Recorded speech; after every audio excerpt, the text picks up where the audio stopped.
Hello everyone, कैसे हैं आप लोग। आई होप आप सभी अच्छे होंगे, अच्छे से आपकी पढ़ाई चल रही होगी और जिनका भी एग्ज़ाम चल रहा है उनका अच्छा एग्ज़ाम जा रहा होगा। तो अपन आज क्या करने वाले हैं, ज़्यादा थोड़ा सा मोटिवेशन वगैरह ये सब का तो नहीं कर सकते हैं क्योंकि टाइम अपन के पास बहुत कम है। थोड़ा बहुत चलेगा सेशन में, पर थोड़ा थोड़ा बोल देते हैं अपन इसके बारे में भी, ताकि जिनका एग्ज़ाम है उनके लिए। क्योंकि ये जो अपन क्या है आज इस लेक्चर में अपन क्या करने वाले हैं, इस ट्यूटोरियल में, जैसे प्रीवियस ईयर का, जैसे अभी क्या एग्ज़ाम चल रहा है एमटीएस का, जो मैथ्स का पेपर है ना उसको अपन यहाँ पे डिस्कस करने वाले हैं। ठीक है, डिस्कस करेंगे, देखेंगे कि प्रॉब्लम किस टाइप का प्रॉब्लम आता है और अगर प्रॉब्लम आता है तो उसको अपन कैसे डील करते हैं। और ये उन लोगों के लिए है जिनका मैथ्स एकदम जीरो, जिनको मतलब नहीं की बराबर 20 की मैथ्स आता है। मैं गारंटी के साथ कर सकता हूँ कि जिनका मैथ्स बिल्कुल, जिनको नहीं की बराबर भी आता है, अगर वो इस सीरीज़ को देखेंगे तो उनका भी जो एग्ज़ाम आने वाला है, जो एग्ज़ाम अभी चलेगा, वो अच्छा स्कोर करने वाले हैं। ठीक है, बस आपको क्या करना है, इसको ध्यान से सुनना है, ध्यान से जो मैं क्वेश्चन करूँगा उस क्वेश्चन को आप मतलब मेरे साथ करना। ठीक है, फिर दोबारा जब हमारा लेक्चर ख़त्म हो जाएगा तो आप दोबारा इस चीज़ को एक बार दो बार देखना, इसको करना फिर। ठीक है, और इससे रिलेटेड कुछ क्वेश्चन लगा लेना। तो मैं ऐसा लगता है, इससे मुझे ऐसा लगता है कि आप लोगों का अच्छा खासा नंबर आ जाएगा, आप अच्छा खासा स्कोर कर लोगे मैथ्स में। 25 क्वेश्चन है तो आप अच्छा खासा स्कोर कर लोगे। तो सिंपल है, अपन स्टार्ट करते हैं, अभी ज़्यादा टाइम तो है नहीं। ठीक है, तो यहाँ पे अपन क्या है, एक स्टार्ट करने से पहले एक चीज़ और बता देना चाहते हैं कि अपन यहाँ पे ट्रिक के बारे में बात नहीं करेंगे। ऐसा नहीं कि अपन यहाँ पे कोई फार्मूला लिख देंगे, बोल देंगे आप इस फार्मूला को याद कर लेना, आपका क्वेश्चन हो जाने वाला है। अपन क्या करने वाले हैं कि सॉल्व कैसे करते हैं उसका अप्रोच डेवलप करेंगे। यहाँ पे एकदम सिंपल, एकदम ईजी लेके चलेंगे। हर कोई मतलब जो इसे देखेगा, हर किसी को भी समझ में आ सकता है, इतना सिंपल रहने वाला है। जो नहीं पढ़ते हैं, जिनका प्रोफेशन अलग है, वो भी अगर देखें ना तो उन्हें भी समझ में आने वाला है, इतना ईजी रहने वाला है। ठीक है, अपन स्टार्ट करते हैं। तो फर्स्ट क्वेश्चन से चलते हैं। जैसे एक क्वेश्चन है, उसमें दिया हुआ है the selling price of 15 orange is same as cost price of 19 orange.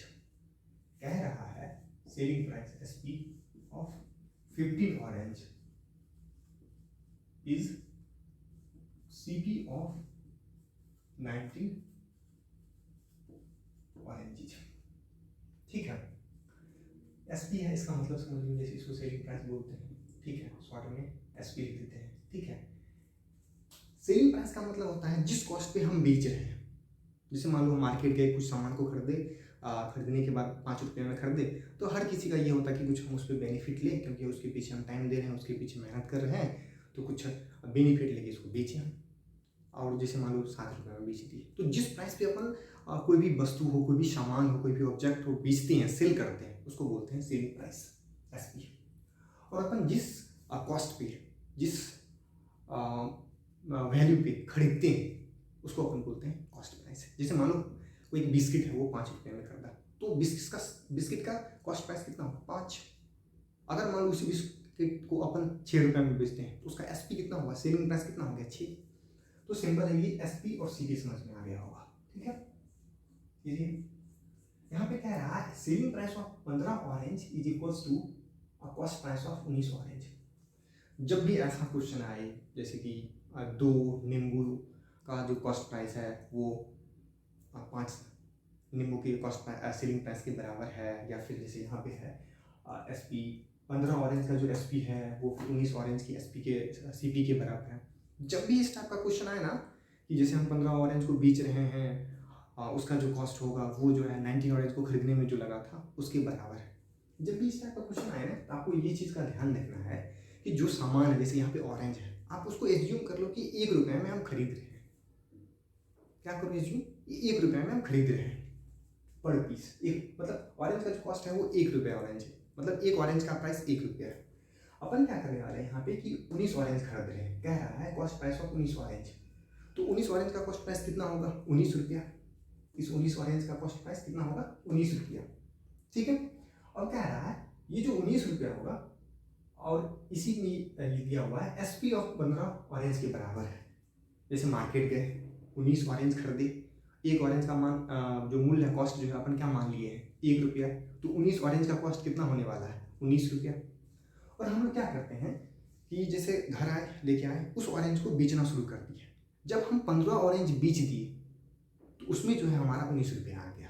कहने का ये मतलब है, कह रहा है ना SP of 15 orange equals to CP of 19 orange. तो 19 ऑरेंज को खरीदने में जितना कॉस्ट लगा उतना कॉस्ट 15 ऑरेंज को बेचने पे आ जाता है।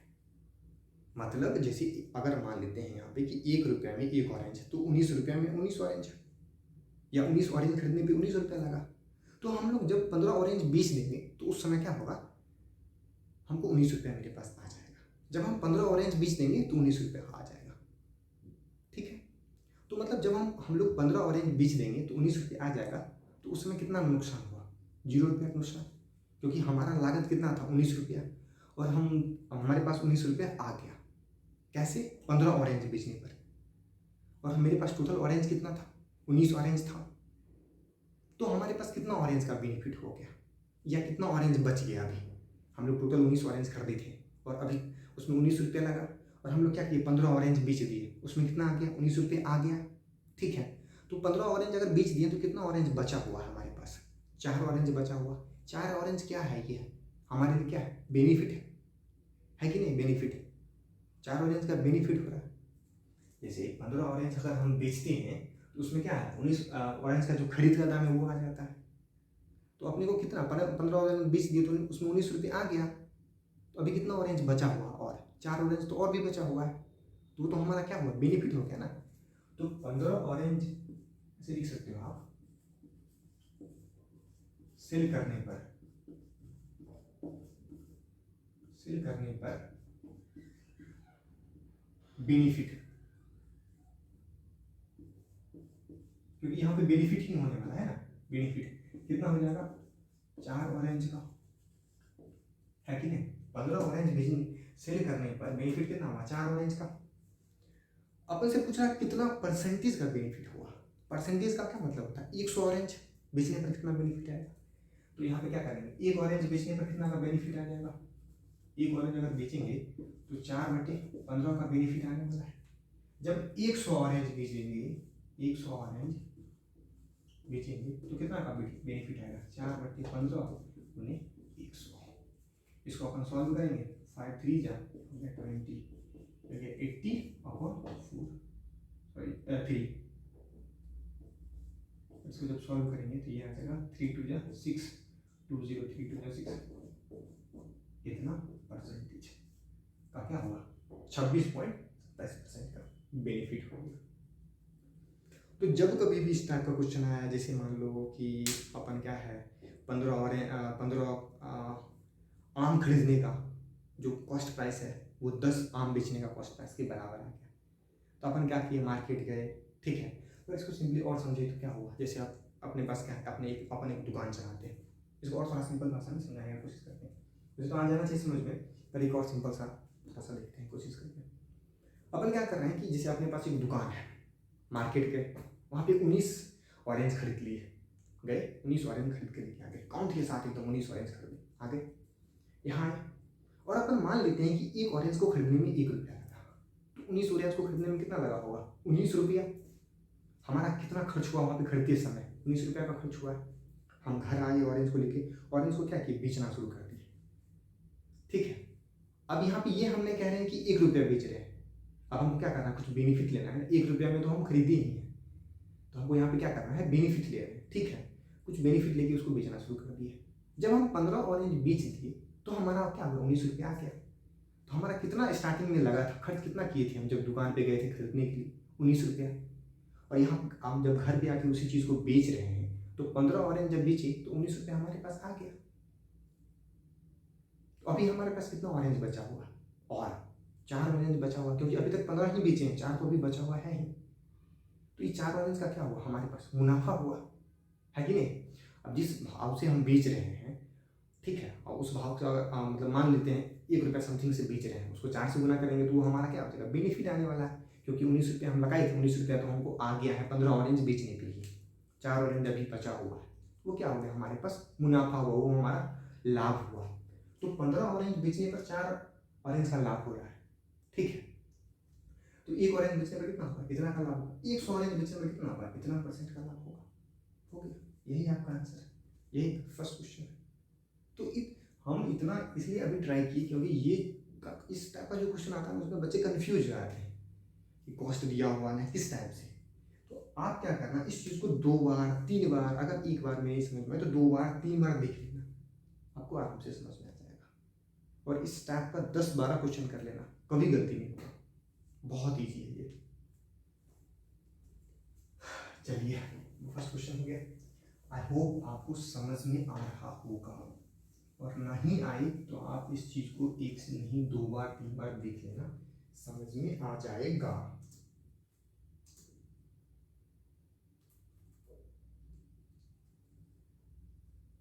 अब कह रहा है कि सेकंड क्वेश्चन है कि एक इवेंट है, उसमें क्या है कि टोटल 500 गेस्ट आए हुए हैं। जैसे मान लो क्या है, ये सेकंड क्वेश्चन है कि एक इवेंट है उसमें टोटल 500 गेस्ट आए, मतलब 500 लोग आए। उसमें क्या है कि 28% जो है एडल्ट है, एडल्ट मेल है, मतलब लोग हैं, मतलब क्या कह सकते हैं आप, जेंट्स हैं, लोग हैं, पुरुष हैं, मतलब एडल्ट है, लड़का है जिसका एज मतलब बड़ा लड़का है, ठीक है।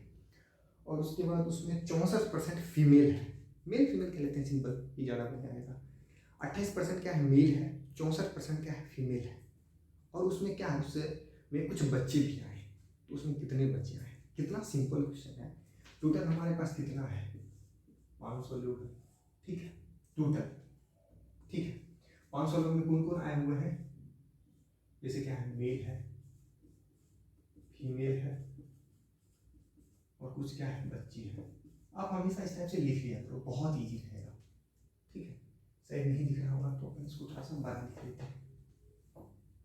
जैसे क्या है, 500 लोग हैं, इसमें कौन कौन लोग हैं आए हुए हैं, एक कुछ है मेल है, कुछ इसमें फीमेल है, और उसमें कुछ क्या है, बच्चे आए हुए हैं, ठीक है।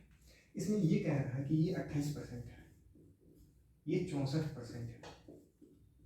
आप सिंपली कर सकते हैं कि इसमें क्या है, इसमें जैसे 500 लोगों में 28% मेल है, इसमें 64% फीमेल है।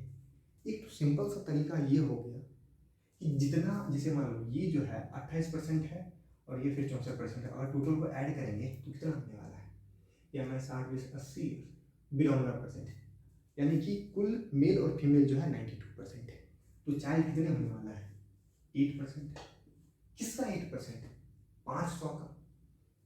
तो 500 का अगर 8% निकालेंगे तो कितना आएगा, 8×40। कितने बच्चे उसमें हैं, 40 बच्चे। यही आपका क्या हुआ, आंसर हुआ, सिंपल सा। एक तो ये तरीका हो गया, आप दूसरा तरीका भी आप लगा सकते हैं, इसमें बहुत इजी है ये। एक तो सिंपल है कि अपन निकालिए कितना % बच्चा है, ठीक है। दूसरा तरीका ये है कि अपन इसको नहीं निकालते हैं, ठीक है। कुछ बच्चे हैं, हम मान लेते हैं 28% क्या है, मेल है, तो 500 का 28%, ये कैलकुलेट कर लो आप, ये होगा 140। ये कितना हो गया, 140 हो गया, ठीक है। फीमेल कितना है, 64%, 500 का 64%, ये क्या है, फीमेल है, ये हो जाएगा 30 है, 4×5 320, ये हो गया 320। इस दोनों को ऐड करेंगे तो कितना आ जाएगा, 460। ये क्या है, मेल और फीमेल की संख्या। टोटल कितने लोग हैं, 500 में 460 जो है मेल और फीमेल है, तो बाकी बचा क्या है, बच्चा ही तो बचा हुआ, वहाँ पे चाइल्ड ही तो बचा हुआ है। तो 460 मेल और फीमेल है, तो बाकी जो चाइल्ड है वो कितना होगा, 40 होगा। यही आपका आंसर है। तो आप वैसे कर लो डायरेक्ट, या फिर ऐसे कर लो, दोनों एकदम, और काफ़ी ईजी। इसमें क्या है, ऐसा आपको लगता है कि कोई ट्रिक है या कोई ट्रिक बताया जाए, सिंपल सा, कोई ट्रिक का कोई जरूरत ही नहीं, आप इसको ऐसे कर सकते हैं, ठीक है। ये वीडियो क्या अपन समझाने के पॉइंट से बता रहे हैं, तो आप इसको थोड़ा सा फास्ट करके भी देख सकते हैं। ऐसा नहीं है कि इस पर पूरा टाइम देना है, आपकी एग्जाम चल रही है, आप इस पर थोड़ा सा कम टाइम में बस देख लेना, बस एक बार, आपके लिए काफ़ी बेनिफिशियल होगा। Average of first 50 positive integer, ठीक है। कह रहा है कि पहले 50 जो इवन पॉजिटिव इंटीजर है, इवन पॉजिटिव नंबर जो है उसका क्या बताना है, एवरेज बताना है। ये एवरेज का पहले मतलब समझ लेते हैं, ये बहुत बार आता है। एवरेज का मतलब होता है, जैसे मान लो कि जैसे हम लोग क्या है 5 लड़के हैं, ठीक है, मेरा वजन जो है 40 kg है, किसी और लड़का है उसका वजन क्या है 50 kg है, किसी का 60 kg है, किसी का 70 kg है, किसी का 80 kg है। और हमसे पूछा जाए कि ये पांचों लोग का, पांचों आप जो 5 लोग हो, 5 स्टूडेंट हो या फिर 5 जो भी हो, उनका एवरेज क्या है। तो अपन सिंपली क्या करते हैं, जैसे पांचों का वेट, जैसे हमारा मान लेते हैं W1 W2 W3, average weight निकालेंगे W4 W5 और कितने का 5 का, तो 5 से डिवाइड करेंगे। अगर जैसे मान लेते हैं पांचों का एवरेज एज, जैसे मान लो मेरा 20 है, किसी का 25 साल है, किसी का 18 साल है, किसी का 17 साल है, किसी का 30 साल है, तो अपन क्या करेंगे टोटल एज को जोड़ देंगे और जितना स्टूडेंट है, जितना लोग हैं उससे डिवाइड कर देंगे। तो जिस चीज़ का भी एवरेज पूछेगा, मान लो एज का एवरेज पूछ रहा है, जितने लोग का पूछ रहा है, तो सारा लोग का एज लिख देंगे अपन, जितने लोग उसे डिवाइड कर देंगे। वेट का पूछ रहा है तो सारा का वेट लिख देंगे अपन, जितना आदमी है या जितना जो भी वस्तु है उससे डिवाइड कर देंगे, तो एवरेज निकल जाता है। तो सिंपल ऐसे एवरेज निकालते हैं। अब क्या करते हैं यहाँ पे, जैसे इस क्वेश्चन को करने का ना 2 तरीका है। यहाँ पे थोड़ा सा फार्मूला वाला, फार्मूला भी है, बिना फार्मूला का भी कर सकता है।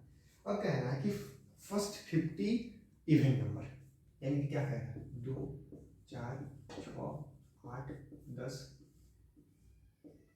12 ऐसे करते करते कितना टोटल कितना, पहला जो 50 इवन नंबर है उसका एवरेज क्या होगा। तो अपन को क्या करना होगा कि सारा पहले नंबर लिखना होगा, 50 वो इवन नंबर, जैसे 1 हो गया 2, दूसरा हो गया 4, ये हो गया 6 8 फिर 10 फिर 12, ऐसे करके क्या होगा पहला जो 50 इवन नंबर होगा पहले उसको लिखेंगे, इसका एवरेज पूछ रहा है, सबको जोड़ देंगे और सबको जोड़ने के बाद किसे डिवाइड कर देंगे 50 से, क्योंकि कितना नंबर है टोटल 50 नंबर है। आपको कि सब लिखना पड़ेगा, नहीं सब लिखने का कोई जरूरत नहीं है। एक तो क्या है कि एक फॉर्मूला होता है सम ऑफ इवन नंबर, ये होता है ये सम ऑफ फर्स्ट एंड पहले, जैसे कुछ नंबर मान लो पहले मान लेते हैं कुछ n संख्या, या मान लो पहले 5 नंबर है, पहले n की पहले n जो नंबर है उसका ये सम क्या होगा, इसका सम आता है n इंटू n प्लस 1। आप इस चीज को समझ ले सकते हो, जैसे मान लो क्या है पहले 2 नंबर है, ठीक है, एक 2 है एक 4 है, इस दोनों का सम कितना होगा, इस दोनों को अगर ऐड करेंगे, ये दोनों क्या है इवन नंबर है और स्टार्टिंग का इवन नंबर, इस दोनों का सम कितना है 6। इस फॉर्मूला को बैठा दो, n कितना है 2, तो 2 इंटू 2 प्लस 1 3 कितना है 6 आ गया। मान लेते हैं पहले 3 नंबर का हम सम जोड़ते हैं, तो कितना होने वाला है 6 इसमें जोड़ेंगे तो ये आ गया 12, यहाँ पे n कितना आ जाएगा 3 इंटू 3 प्लस 1 ये बात आ गया। तो इसी फॉर्मूला को अपन क्या करते हैं, देख के इस चीज़ को देख के अपन एक फॉर्मूला डेवलप किए हैं कि जैसे पहले n नेचुरल नंबर जो इवन है उसका सम अगर आपसे पूछा जाएगा, ठीक है, फर्स्ट टाइम, ये फॉर्मूला आप याद भी कर सकते हैं। अभी आपको ये भी बताएंगे कि फॉर्मूला बिना फॉर्मूला के कैसे होगा, ये फॉर्मूला वैसे याद कर लेना, sum of first n even number, ये जो होता है n times n plus 1। n क्या है नंबर, क्या वो नंबर है, जैसे 5 अगर रहेगा पहला 5, जैसे कहेगा पहले 5 इवन नंबर का, तो 5 गुने क्या हो जाएगा 6, पहला 6 तो 6 गुने 7, पहला 10 तो 10 गुने 11, ऐसे निकालते हैं। ये फॉर्मूला है, कैसे आया अपन 2 नंबर की जगह दिखा दिए, इसी से ये फॉर्मूला आया, इसको आप याद कर सकते हैं। अब अपन इसके आंसर की बात कर लेते हैं। यहाँ पे कह रहा है पहले 50 नंबर का, ठीक है, अगर जैसे n नंबर के लिए क्या हो गया n प्लस 1 हो गया, 50 नंबर के लिए क्या हो जाएगा 50 इंटू क्या होगा, ये तो सम हो गया पहले 50 नंबर का, इसका एवरेज पूछ रहा है क्या हुआ नंबर का 50 नंबर का, तो अपन इसे डिवाइड कर देंगे 50 से, इसका एवरेज कितना आ गया 50, यही आपका आंसर हो गया। सिंपल है कि नहीं, बस इससे आगे आंसर आपका एवरेज पहले 50 इवन नंबर का। दूसरा एक तरीका है जो अपन एबी में पढ़ते हैं, मतलब सीरीज में, सीक्वेंस अर्थमेटिक प्रोग्रेशन में पढ़ते हैं।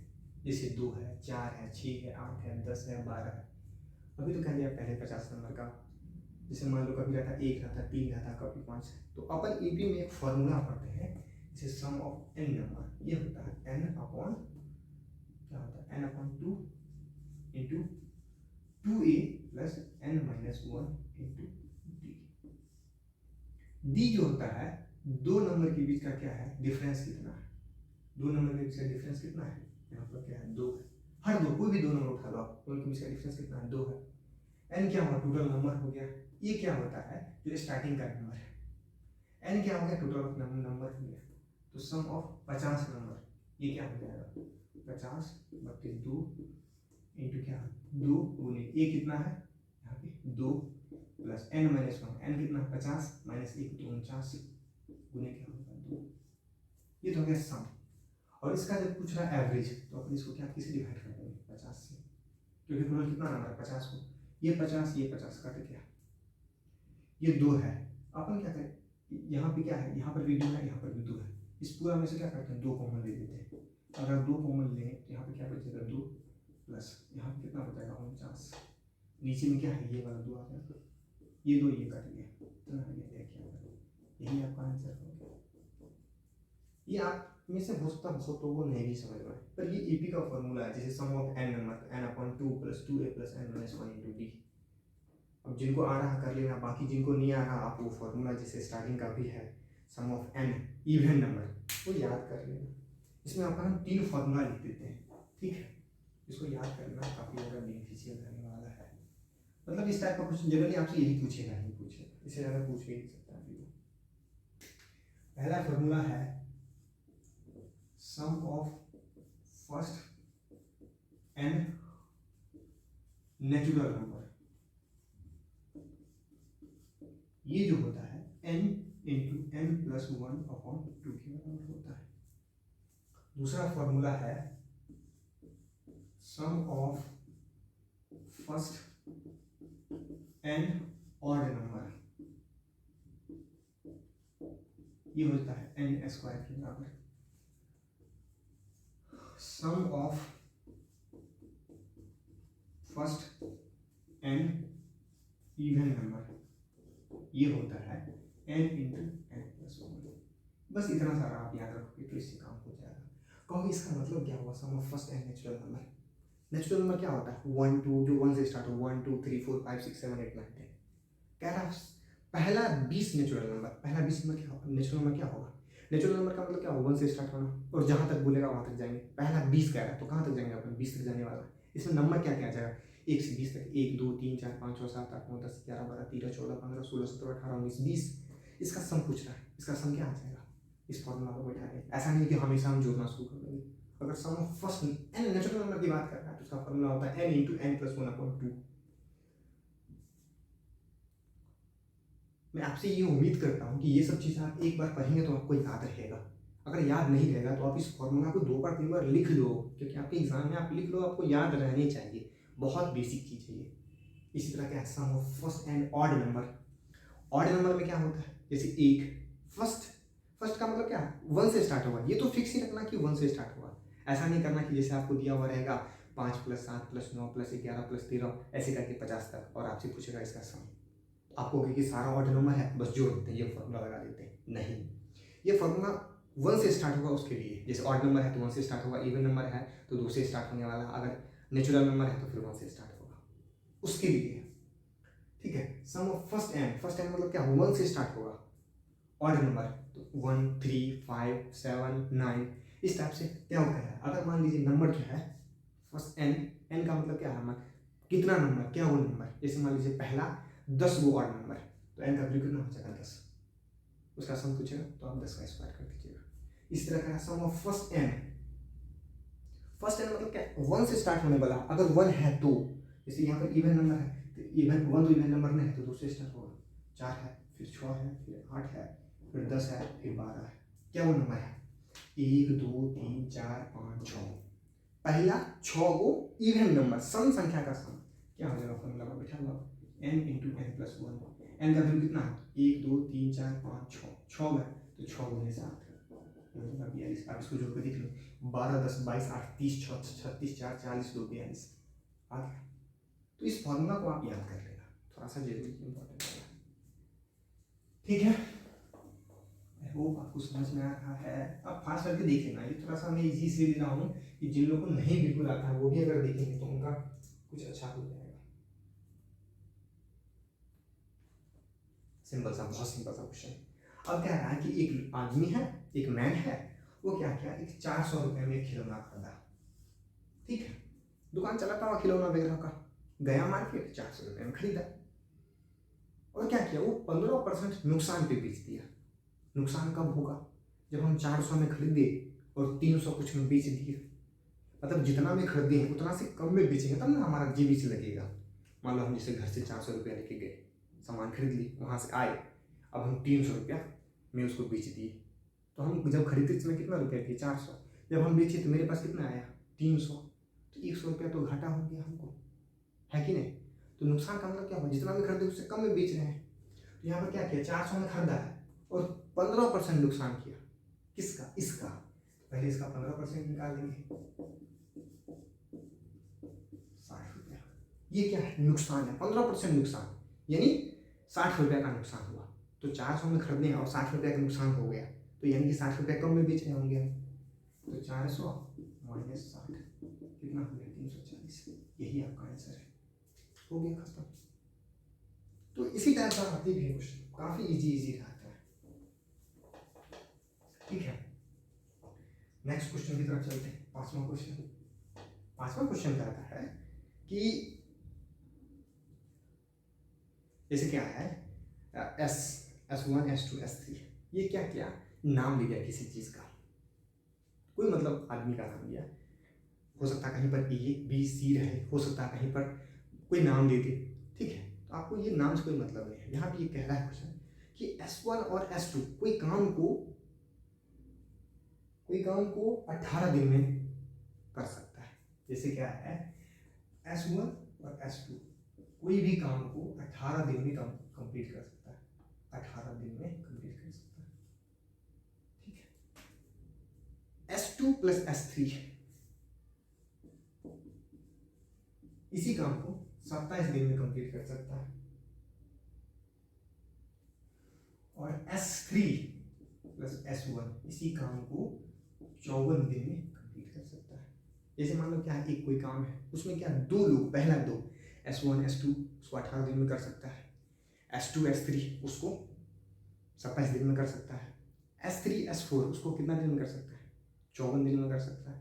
तो ये पूछ रहा है कि तीनों मिलके उस काम का आधा कितना दिन में करेगा। क्वेश्चन में ये कह रहा है in how many days can all 3 working together do 50% of the work.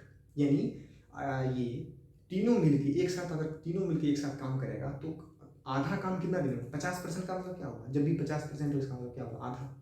100% का मतलब होता है कोई भी काम का पूरा। 50% काम जो है कितना दिन में कर देगा, तीनों मिलके जब एक साथ करेगा, क्योंकि ये दोनों मिलके क्या कर रहा है 18 दिन में कर रहा है, ये दोनों मिलके कर रहा है 27 दिन में, ये दोनों मिलके कर रहा है 54 दिन में। तो इसके लिए अपन को क्या करना पड़ेगा कि सबसे पहले करना पड़ेगा कि तीनों मिलके कितना दिन में करेगा। आप अपनी साथ तीनों को जोड़ दीजिए, तीनों को जोड़ने से नहीं आएगा। यहाँ पे जब भी इस टाइप का क्वेश्चन आए तो सबसे पहले अपन क्या करेंगे, ये दोनों 18 दिन में कर सकता है, तो दोनों एक दिन में कितना काम करेगा। जैसे दोनों मिलके पूरा काम को 18 दिन में कर सकता है, एक पूरा काम है उसको 18 दिन में कर सकता है, तो एक दिन में कितना करेगा 1/18वां भाग, एक दिन का वर्क क्या हो जाएगा 1/18। अगला दिन फिर क्या करेगा 1/18, अगला दिन क्या होगा 1/18, अगला दिन क्या होगा 1/18, टोटल 18 दिन में क्या होगा, तो 1/18 प्लस 1/18 प्लस 1/18 प्लस 1/18 करके पूरा देखेंगे, अगर जोड़ेंगे कितना आ जाएगा 1। तो पूरा काम कितना दिन में 18 दिन में कर ली, यही तो कह रहा था। तो अगर पूरा काम अपना 18 दिन में करते हैं तो एक दिन में क्या होगा, उसका 1/18वां भाग करेंगे, है कि नहीं। ये सिंपल, ये चीज समझ के तो बात खत्म हो गया। इसी तरह ये दोनों मिलके क्या है यहाँ S2 है, S2 प्लस S3 ये एक दिन में 1 डे वर्क, ये कितना हुआ 1/27। इसी तरह S3 प्लस S1 इसका एक दिन का काम कितना होगा 1/54। ठीक है, इसको पहला इक्वेशन मान लो, इसको दूसरा मान लो, इसको तीसरा मान लो। ठीक है, जब भी इस टाइप का क्वेश्चन है बस यही सिंपल सा फंडा लगाओगे, क्वेश्चन कंप्लीट हो जाएगा। ठीक है, अब हम क्या करने वाले हैं, इसको इसको इसको तीनों को जोड़ देंगे। तो S1 इसको इसको प्लस S2 इसको जोड़ेंगे तो ये S2 है, S2 प्लस S3 इसको जोड़ेंगे तो S3 प्लस S1। ये सब का एक दिन का काम, एक दिन का काम। ये कितना होगा, सबको जोड़ते हैं 1/18 प्लस 1/27 प्लस 1/24। लेकिन इधर क्या, इधर अपन देखेंगे अगर मैथ्स के थोड़ा बहुत यूज करेंगे तो S1 क्या है 2 बार हो गया, S2 क्या है 2 बार हो गया, S3 क्या हो गया 2 बार हो गया। तो 2 ऐसे लिख सकते हैं 2 times S1 plus S2 plus S3 ऐसे लिख सकते हैं। इस तीनों का एक दिन का काम,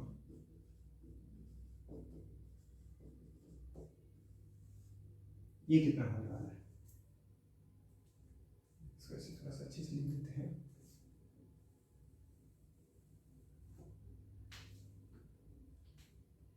एक दिन का काम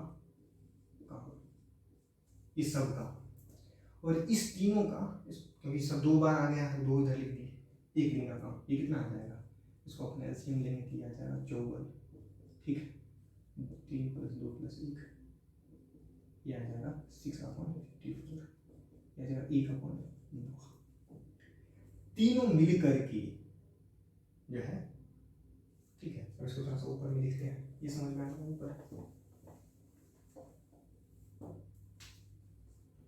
तीनों मिलके सब 2 बार आ चुका है, तो S1 plus S2 plus S3। अब मैथ्स हो गया सिंपल सा है, अब ये मैथ्स हो गया। ये कितना आ गया 1/9। इस 2 को यहाँ से हटा देंगे, यहाँ आएगा तो क्या होगा 1/2। S1 plus S2 plus S3 ये कितना होगा 1/18। तीनों मिलकर के एक दिन में कितना, अभी तीनों मिलकर एक दिन का काम आ गया 1/18। तीनों मिलकर के पूरा काम को कितना दिन में कर लेगा 18 दिन में कर लेगा। अगर तीनों मिलकर एक दिन में 1/18 करता है तो टोटल कितना समय लगेगा उसको करने में, 18 दिन लगेगा, है कि नहीं, पूरा काम को करने में। लेकिन हमसे क्वेश्चन में पूछा था कि काम का 50% करने में कितना समय लगेगा। इस काम को क्या करना है, जैसे ये काम पूरा हो गया तो उसको लगता है पूरा काम, आप इसको लिख सकते हैं S1 plus S2 plus S3 18 दिन में कर सकता है, 18 डे कंप्लीट कर सकता है पूरा काम को। और क्या काम को वो करना है, हमको 50% ही काम करना है, तो 50% करने में कितना दिन लगेगा 9 दिन लगेगा। सिंपल सा है। हम क्या किए इसमें, बहुत सिंपल है। जैसे S1 S2 कितना दिन में करता है 18 दिन में करता है, S2 S3 कितना दिन में करता है 27 दिन में, S3 S1 कितना दिन में करता है 54 दिन में कर देता है काम को। हम क्या करने वाले हैं कि अपन क्या करने वाले हैं, तीनों मिलके एक दिन में कितना काम करता है हमको ये निकालना है। अगर ये निकल गया तो क्या होगा, टोटल तीनों मिलके टोटल कितना दिन में टोटल काम कर देगा। अगर जैसे मान ले हमको क्या यहाँ पर दिया हुआ है कि S1 S2 18 दिन में कर लेता है, S2 S3 27 दिन में कर लेता है, S3 S1 54 दिन में कर लेता है। अगर हमको किसी भी तरीका से ऐसा निकल जाए कि एक दिन में तीनों मिलकर कितना काम कर रहा है, तो हम बता सकते हैं कि तीनों अगर साथ में काम करेगा तो कितना दिन में कंप्लीट होगा। तो हम क्या किए, तीनों का पहले दोनों का S1 S2 का एक दिन का काम निकाल दिए 1/18, S2 S3 का एक दिन का काम 1/27, S3 S1 का एक दिन का काम 1/54। और अब ये तीनों इक्वेशन बन गया, तीनों इक्वेशन को अपन जोड़ दिए, सॉल्व किए, ये आ गया 1/9 के बराबर, इधर आ गया था 2। तो यहाँ से अगर निकालेंगे तो S1 plus S2 plus S3 तीनों मिलके पूरा मतलब जो है एक दिन में कितना काम करेगा, तो 1/18 आ गया। यानी तीनों मिलके अगर पूरा काम को करना चाहेगा तो कितना दिन में करेगा 18 दिन में करेगा। और हमको काम का कितना पूछ रहा 50%, यानी आधा, तो आधा कितना दिन में करेगा, पूरा काम अगर 18 दिन में करेगा तो आधा काम 9 दिन में करेगा। यही आपका आंसर। इस टाइप से ये हो गया। ठीक है, बहुत ईजी है। बस आप चीज़ जो मतलब है क्या कि जो एक बार भी नहीं किए तो उनको थोड़ा सा नया लग रहा होगा। अब इस सब चीज़ को 2 बार 3 बार कर लेना और सेम ट्रिक यूज़ करना, तो यही क्वेश्चन आते भी हैं, सारा आपका हो जाएगा। ठीक है, अब जैसे मान लेते हैं एक कुणाल नाम का, सॉरी करुण नाम का एक आदमी है। ये क्या किया, एक वरुण है, एक तरुण है। ठीक है, इससे क्या किया 12,000 रुपया ले लिया, इसे क्या किया 15,000 रुपया ले लिया। देखो आपको क्वेश्चन पढ़ के समझ में आ जाना चाहिए, ये तो बहुत सिंपल सा। आप क्वेश्चन पढ़ के समझना कैसे होगा, क्वेश्चन को आप अगर आपको समझ में नहीं आ रहा तो 2 बार 3 बार क्वेश्चन को पढ़ जाओ, इजी समझ में आ जाएगा आराम से। और ये चीज़ ऐसा नहीं करना कि एग्जाम में जाके 2 बार 3 बार पढ़ना है, आपको अभी पढ़ने का आदत बनाना है 2 बार 3 बार, तो आराम से हो जाएगा। ठीक है,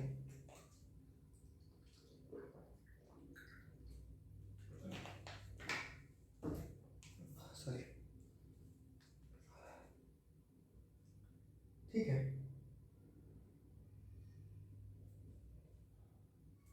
अब क्या कह रहा है, ये दोनों से क्या, इससे करुण जो है उधार ले रहा है, इससे लिया 12,000, इससे लिया 15,000।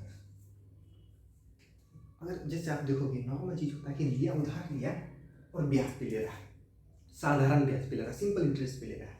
इससे मान लेते हैं समथिंग कुछ इंटरेस्ट पे, दोनों का क्या है, दोनों से सेम रेट ऑफ, जैसे मान लो इससे 12,000 लिए, इससे 15,000 लिए। ठीक है, इसे भी 5 रुपये मतलब इसका जो रेट ऑफ इंटरेस्ट है वो 5% है, इसका भी रेट ऑफ इंटरेस्ट है जो 5% है। दोनों से क्या है, जो रेट ऑफ इंटरेस्ट, जैसे अपन गांव में बोलते हैं ना कि जैसे इंटरेस्ट रेट क्या है, दर कैसे दे रहे हैं, तो 5 रुपये है, 5% है, जो रेट ऑफ इंटरेस्ट है वो 5% है। तो यहाँ पे क्या कह रहा है कि इसकी जो रेट ऑफ इंटरेस्ट है ना वही इससे भी इंटरेस्ट है, मतलब हम दोनों से लिए हैं। करुण जो है इससे भी लिया है कुछ रेट ऑफ इंटरेस्ट पे, इससे भी लिया कुछ रेट ऑफ इंटरेस्ट पे, और दोनों का जो रेट ऑफ इंटरेस्ट है वो सेम, मतलब इससे भी जैसे अगर इससे हम लेंगे 5 रुपये रेट से 5% से, तो इससे भी लेंगे हम 5% से ले रहे हैं। ठीक है, अभी हमको पता नहीं कितना, ये क्वेश्चन में हमसे पूछ रहा है। ठीक है, ये अभी हमसे पता नहीं कि कितना है, ये इसका जरूरत होगा। ठीक है, अब कह रहा है कि if you paid an interest of 1680, इसका जो ब्याज है वो 1680 रुपया दिया इसको, इसका ब्याज है। तो अपन क्या करेंगे 2 साल के लिए, 2 साल का, ठीक है,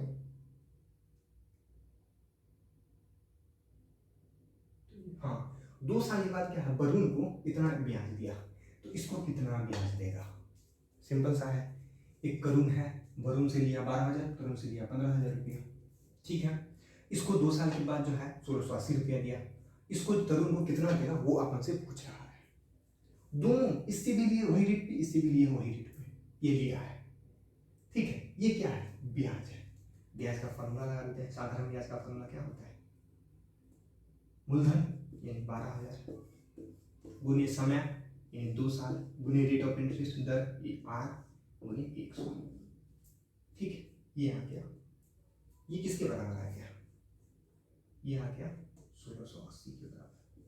ठीक है, अपन को निकालना क्या है, इसको कितना ब्याज दी, तो ब्याज का फॉर्मूला यहाँ पर क्या होगा 15,000, 2 साल के लिए कर रहा है टाइम 2 हो जाएगा, रेट तो वही आर है, ये फिर क्या है 100। एक चीज समझ सकते हैं, यहाँ हम स्टार्टिंग से समझाने का कोशिश कर रहे हैं कि ये जो दर है रेट, ये और ये दोनों बराबर है। ये अपने पास एक इक्वेशन है, इसको सॉल्व करके आप चाहिए तो एक काम कर सकते हैं, यहाँ इसको सॉल्व करके आर निकाल लीजिए और यहाँ पर वैल्यू पुट कर दीजिए तो आंसर आ जाएगा। दूसरा तरीका क्या है, जैसे यहाँ पे क्या है, इसमें ये है, इसमें भी ये है। ठीक है, अपन क्या करते हैं, आधा वैल्यू मत नहीं निकालते, अपन पूरा का वैल्यू निकाल देते हैं, इस पूरा का वैल्यू बाद में यहाँ पे पुट कर देंगे। ये सब गुना में, अगर इसको अगर हम सॉल्व करेंगे ये क्या आ जाएगा 2r/100, इसको सॉल्व कर रहे हैं तो 2r/100 बराबर क्या आ जाएगा, और तो ये इसे ये हो गया, कितना हो गया, ये हो गया 1680। ठीक है, ये बराबर है, इधर ये गुना में है तो इस साइड अगर लेके आएंगे तो भाग में आ जाएगा, क्या हो जाएगा 12,000 बराबर क्या हो जाएगा, इधर पूरा क्या बच जाएगा, सिर्फ यही बचेगा, फिर इसको तो इधर लेके आ गए तो 2r/100। ठीक है, यहाँ पे और यहाँ पे क्या है 2r/100 का वैल्यू क्या आ गया, कितना आ गया, इसको यहाँ रख देते हैं, ये कितना आ गया 15,000 गुने 2r/100, 2r/100 मतलब 1680 बट्टे 12,000। इस तरह को काट दिए, 3 चौके 3 पंचे 4 चौके 16, 4 दूनी 8, ये इसको और काट कीजिए, ये आता है 2100 रुपया। यही आपका आंसर है, यही पूछ रहा है। तो यहाँ पर ऐसा नहीं करना है कि अपन को फॉर्मूला याद रखना, सिंपल सा है, आप साधारण गैस का तो फॉर्मूला याद होगा ना, मूलधन गुणे समय गुणे दर बट्टे 100, बस उसको यूज किए, सिंपल सा आ गया। कैसे आए तो देख लिया, तो ऐसे कीजिएगा तो आ जाएगा।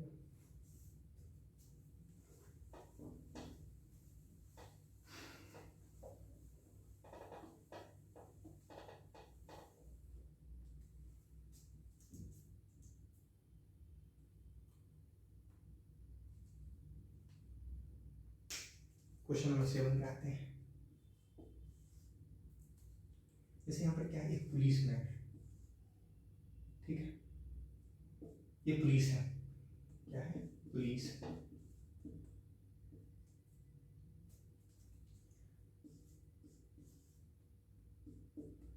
ये क्या है, चोर है। अभी इस दोनों के बीच का जो दूरी है क्या है, 200 मीटर, ये दे रखा है क्वेश्चन में, ठीक है।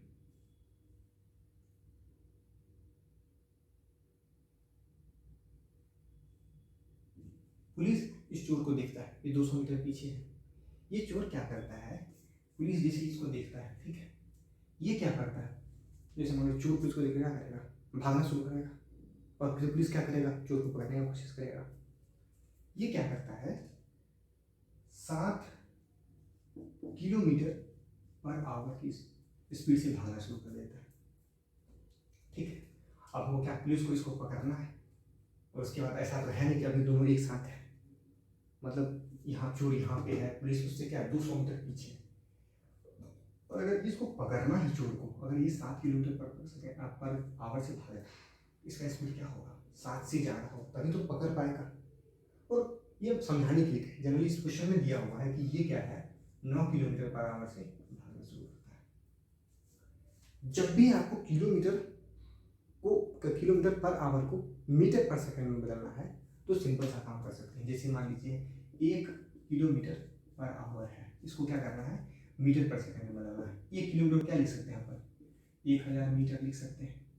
1 घंटा बट्टे पर आवर, मतलब बट्टे में आवर है, 1 घंटा मतलब 60 मिनट। आपको सेकंड में बदलना है, इतना कर लेंगे, इसको काट दीजिए, इसको काट दीजिए, ये क्या हो जाएगा, 3, ये हो जाएगा 5, यानी 5 बट्टे 6 × 18 मीटर पर सेकंड।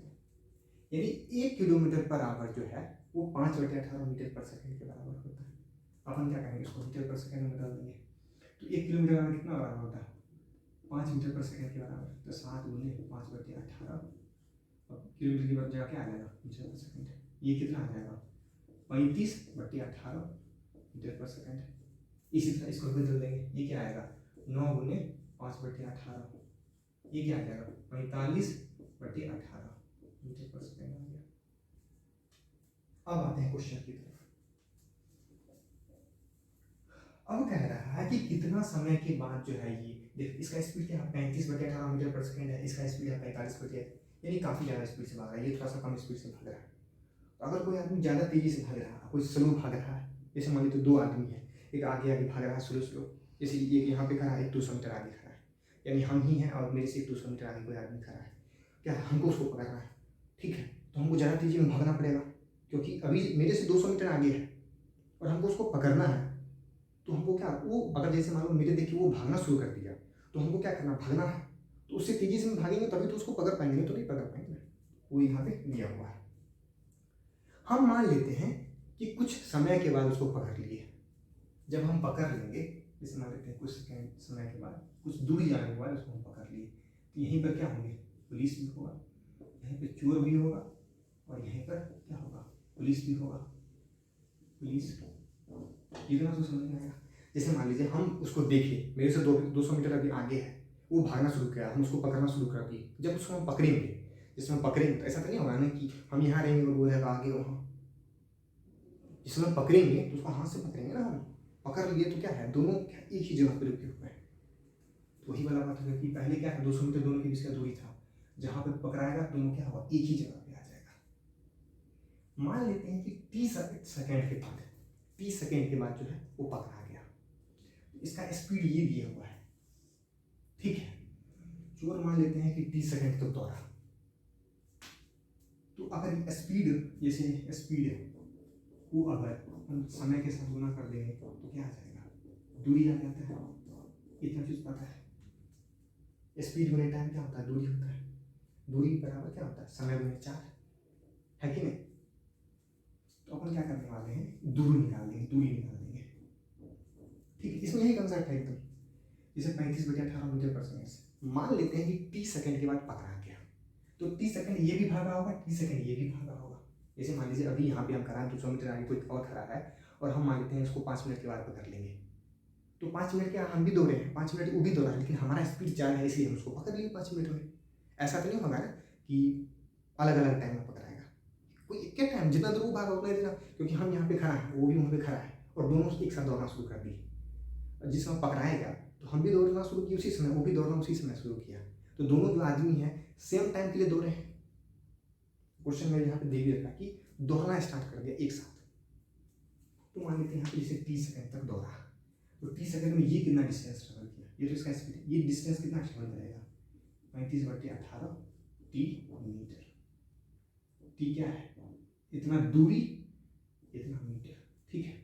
ये कितना मीटर दूरी तय करेगा, 45/18 मीटर, ये सॉरी 18 टी मीटर। ये इसका हो गया स्पीड, ये उसका हो गया टाइम, जितना टाइम तक दौड़ा, ठीक है। तो 45/18 टी मीटर, 35/18 टी मीटर। ये चोर है जो दौड़ा, ये पुलिस दौड़ा, ठीक है। ये समझ में आ गया यहाँ तक। अब क्या करते हैं, सिंपल फिर खत्म बात।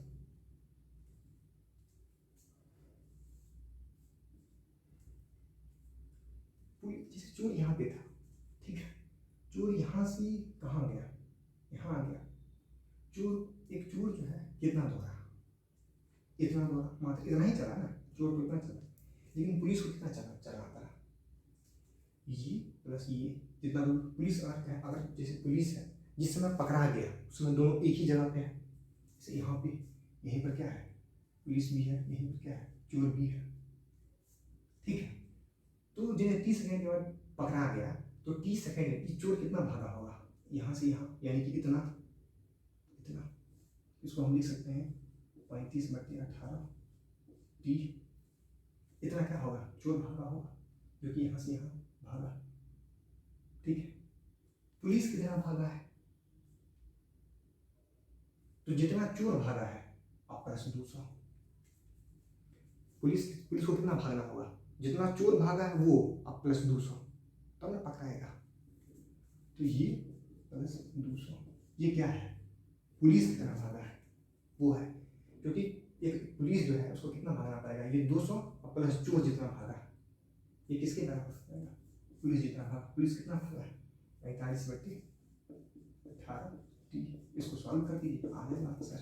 इसको इधर लेके आ जाएंगे, ये आ जाएगा 10 टी × 18 बराबर 200। इसको काट दीजिए, टी बराबर क्या आ जाएगा, ये 18 × 20 सेकेंड। इसको घंटा में बदल दीजिए, 20 दिया 3 6 में, यानी 6 मिनट, यही आंसर हो जाएगा। सिंपल था। तो ये सब क्वेश्चन को आप 2-3 बार कर लीजिए, सिंपल है, इसी टाइप का क्वेश्चन आता है, आराम से हो जाएगा।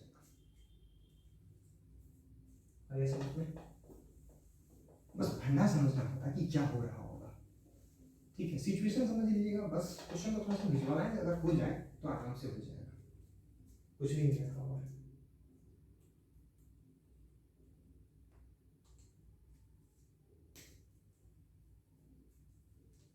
अब क्या रहा है, curve surface area of cone. Cone का मतलब समझ लीजिए, कोन हिंदी में शायद शंकु बोला जाता है, ये हो गया वे यार, अच्छा ठीक है, बोलो ये ड्राइंग है ना बहुत खराब है। हाँ ये हो गया कोन, आइसक्रीम, ठीक है। अब क्या रहा है इसका कर्व सरफेस एरिया। कर्व मतलब क्या होता है, जो इसका जो टेढ़ा वाला एरिया, जैसे आइसक्रीम आप देखे होंगे ऐसे रहता है। या जैसे आजकल क्या अब बर्थडे का टोपी लिखे होइएगा, जैसे बर्थडे का टोपी जो आता है वो कोन वाला, वो फिर कोन शेप का रहता है, ठीक है। तो जो कोन एरिया है, जो मतलब टेढ़ा वाला एरिया है, जो वो है उसका एरिया पूछ रहा है। तो अपन इसका डायरेक्ट मतलब ये जो एरिया है, ये इसका एरिया अपन से पूछ रहा है। तो कोन वगैरह में ये सब में चीज़ में अपन एक ही चीज़ कर सकते हैं, सिंपल सा याद कर ले लीजिए, कर्व सरफेस एरिया, मतलब ये जो टेढ़ा वाला है, ये मुड़ा हुआ है, तो आप इसको लिख लीजिए, कर्व सरफेस एरिया ऑफ कोन, ये जो होता है ये होता है पाई आर एल, जहाँ पे आर हो जाएगा आपका रेडियस ऑफ कोन जो दिया हुआ रहेगा, एल जो होगा ये हो जाएगा सलेंट हाइट, सलेंट हाइट, या हाइट दिया हुआ रहेगा। तो आप इस चीज़ से ये निकाल सकते हैं। जब ये दिया हुआ रहेगा, अभी आपके लेवल में ये दिया हुआ रहता है, अगर नहीं दिया हुआ है तो आप सिंपल सा चीज़ कर सकते हैं, आप वो भी देख ही लीजिए। ये जो एल जो है किसके बराबर होता है, इसलिए ये कोण है, ठीक है, ठीक है। ये कोण का क्या है, बेस है, ये कुछ आर रेडियस होगा, ये कुछ एच हाइट होगा, ठीक है। तो ये जो होता है यही होता है एल के बराबर, ये परपेंडिकुलर होता है। मान लीजिए आपको आर दिया हुआ और कोण का हाइट दिया हुआ, तो आप एल निकाल सकते हैं। एल का मतलब ये नहीं होता कि इसका जो हाइट है, ये जो हाइट है ये अलग चीज होता है, ये जो हाइट है एच ये अलग चीज होता है, और ये एल अलग होता है, और a curve surface area of cone जो है ये पाई आर एल के बराबर होता है। आर तो हो गया रेडियस यानी त्रिज्या, और एल हो गया सलेंट हाइट। तो ये जो होता है ये यही होता है सलेंट हाइट, इसी को अपन बोलते हैं सलेंट हाइट। तो हो सकता है कभी क्वेश्चन में आपको क्या करें, रेडियस दिया हुआ रहेगा और ये हाइट दिया हुआ रहेगा, मतलब यहाँ से यहाँ तक का दूरी, और आपसे एल पूछेगा तो पाइथागोरस लगा दीजिएगा, H square plus R square बराबर एल स्क्वायर, यहाँ से एल निकाल लीजिए, एल का वैल्यू जो है इसमें पुट कर दीजिए, आंसर आ जाएगा। ये आपको बताने के लिए करा दिया, पर यहाँ पर ये क्वेश्चन बहुत ज़्यादा ईजी है जो आपसे पूछा है। क्वेश्चन लिख लेते हैं, यहाँ पे जो है बोला गया है कि ये जो एल है ये दिया हुआ है कितना, एल दिया हुआ 8 सेंटीमीटर, ठीक है, ये एल है, और आर दिया हुआ है 7 सेंटीमीटर, ठीक है। और बोला है पाई का वैल्यू जो है 22/7 यूज कीजिए। कर्व सरफेस एरिया, इसको सिंपल में ऐसे लिखते हैं C S A, curve surface area, इसका फॉर्मूला क्या होता है पाई गुने आर गुने एल। पाई का वैल्यू क्या लेना है 22/7, आर कितना है 7, एल कितना है 8, लीजिए 8×16 यही आपका आंसर हो गया 176 सेंटीमीटर स्क्वायर हो गया। तो इसी टाइप में काफ़ी इजी रहता है, इसमें पूरी थी है ही नहीं।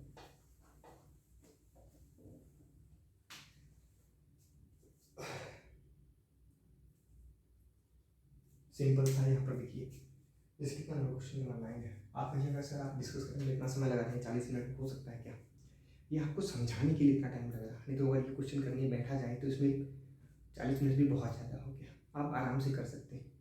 तो ऐसा नहीं है कि आप इस वीडियो को देखना, तो ऐसा नहीं है कि जितना देर का उतना देर देखना।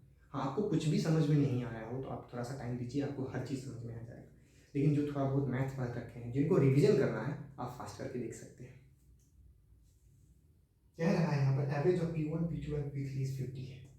P1 है, P2 है और P3 है, P2 है और P3 है, इसका एवरेज इस 3 नंबर है, इसका एवरेज पूछा जाएगा, तो इसका एवरेज सिंपल सा है, तीनों को जोड़ दीजिए और उसको 3 से डिवाइड कर दीजिए, ये हो गया एवरेज। क्वेश्चन में दिया हुआ है इज 50 है, इसको 50 के बराबर कर दीजिए।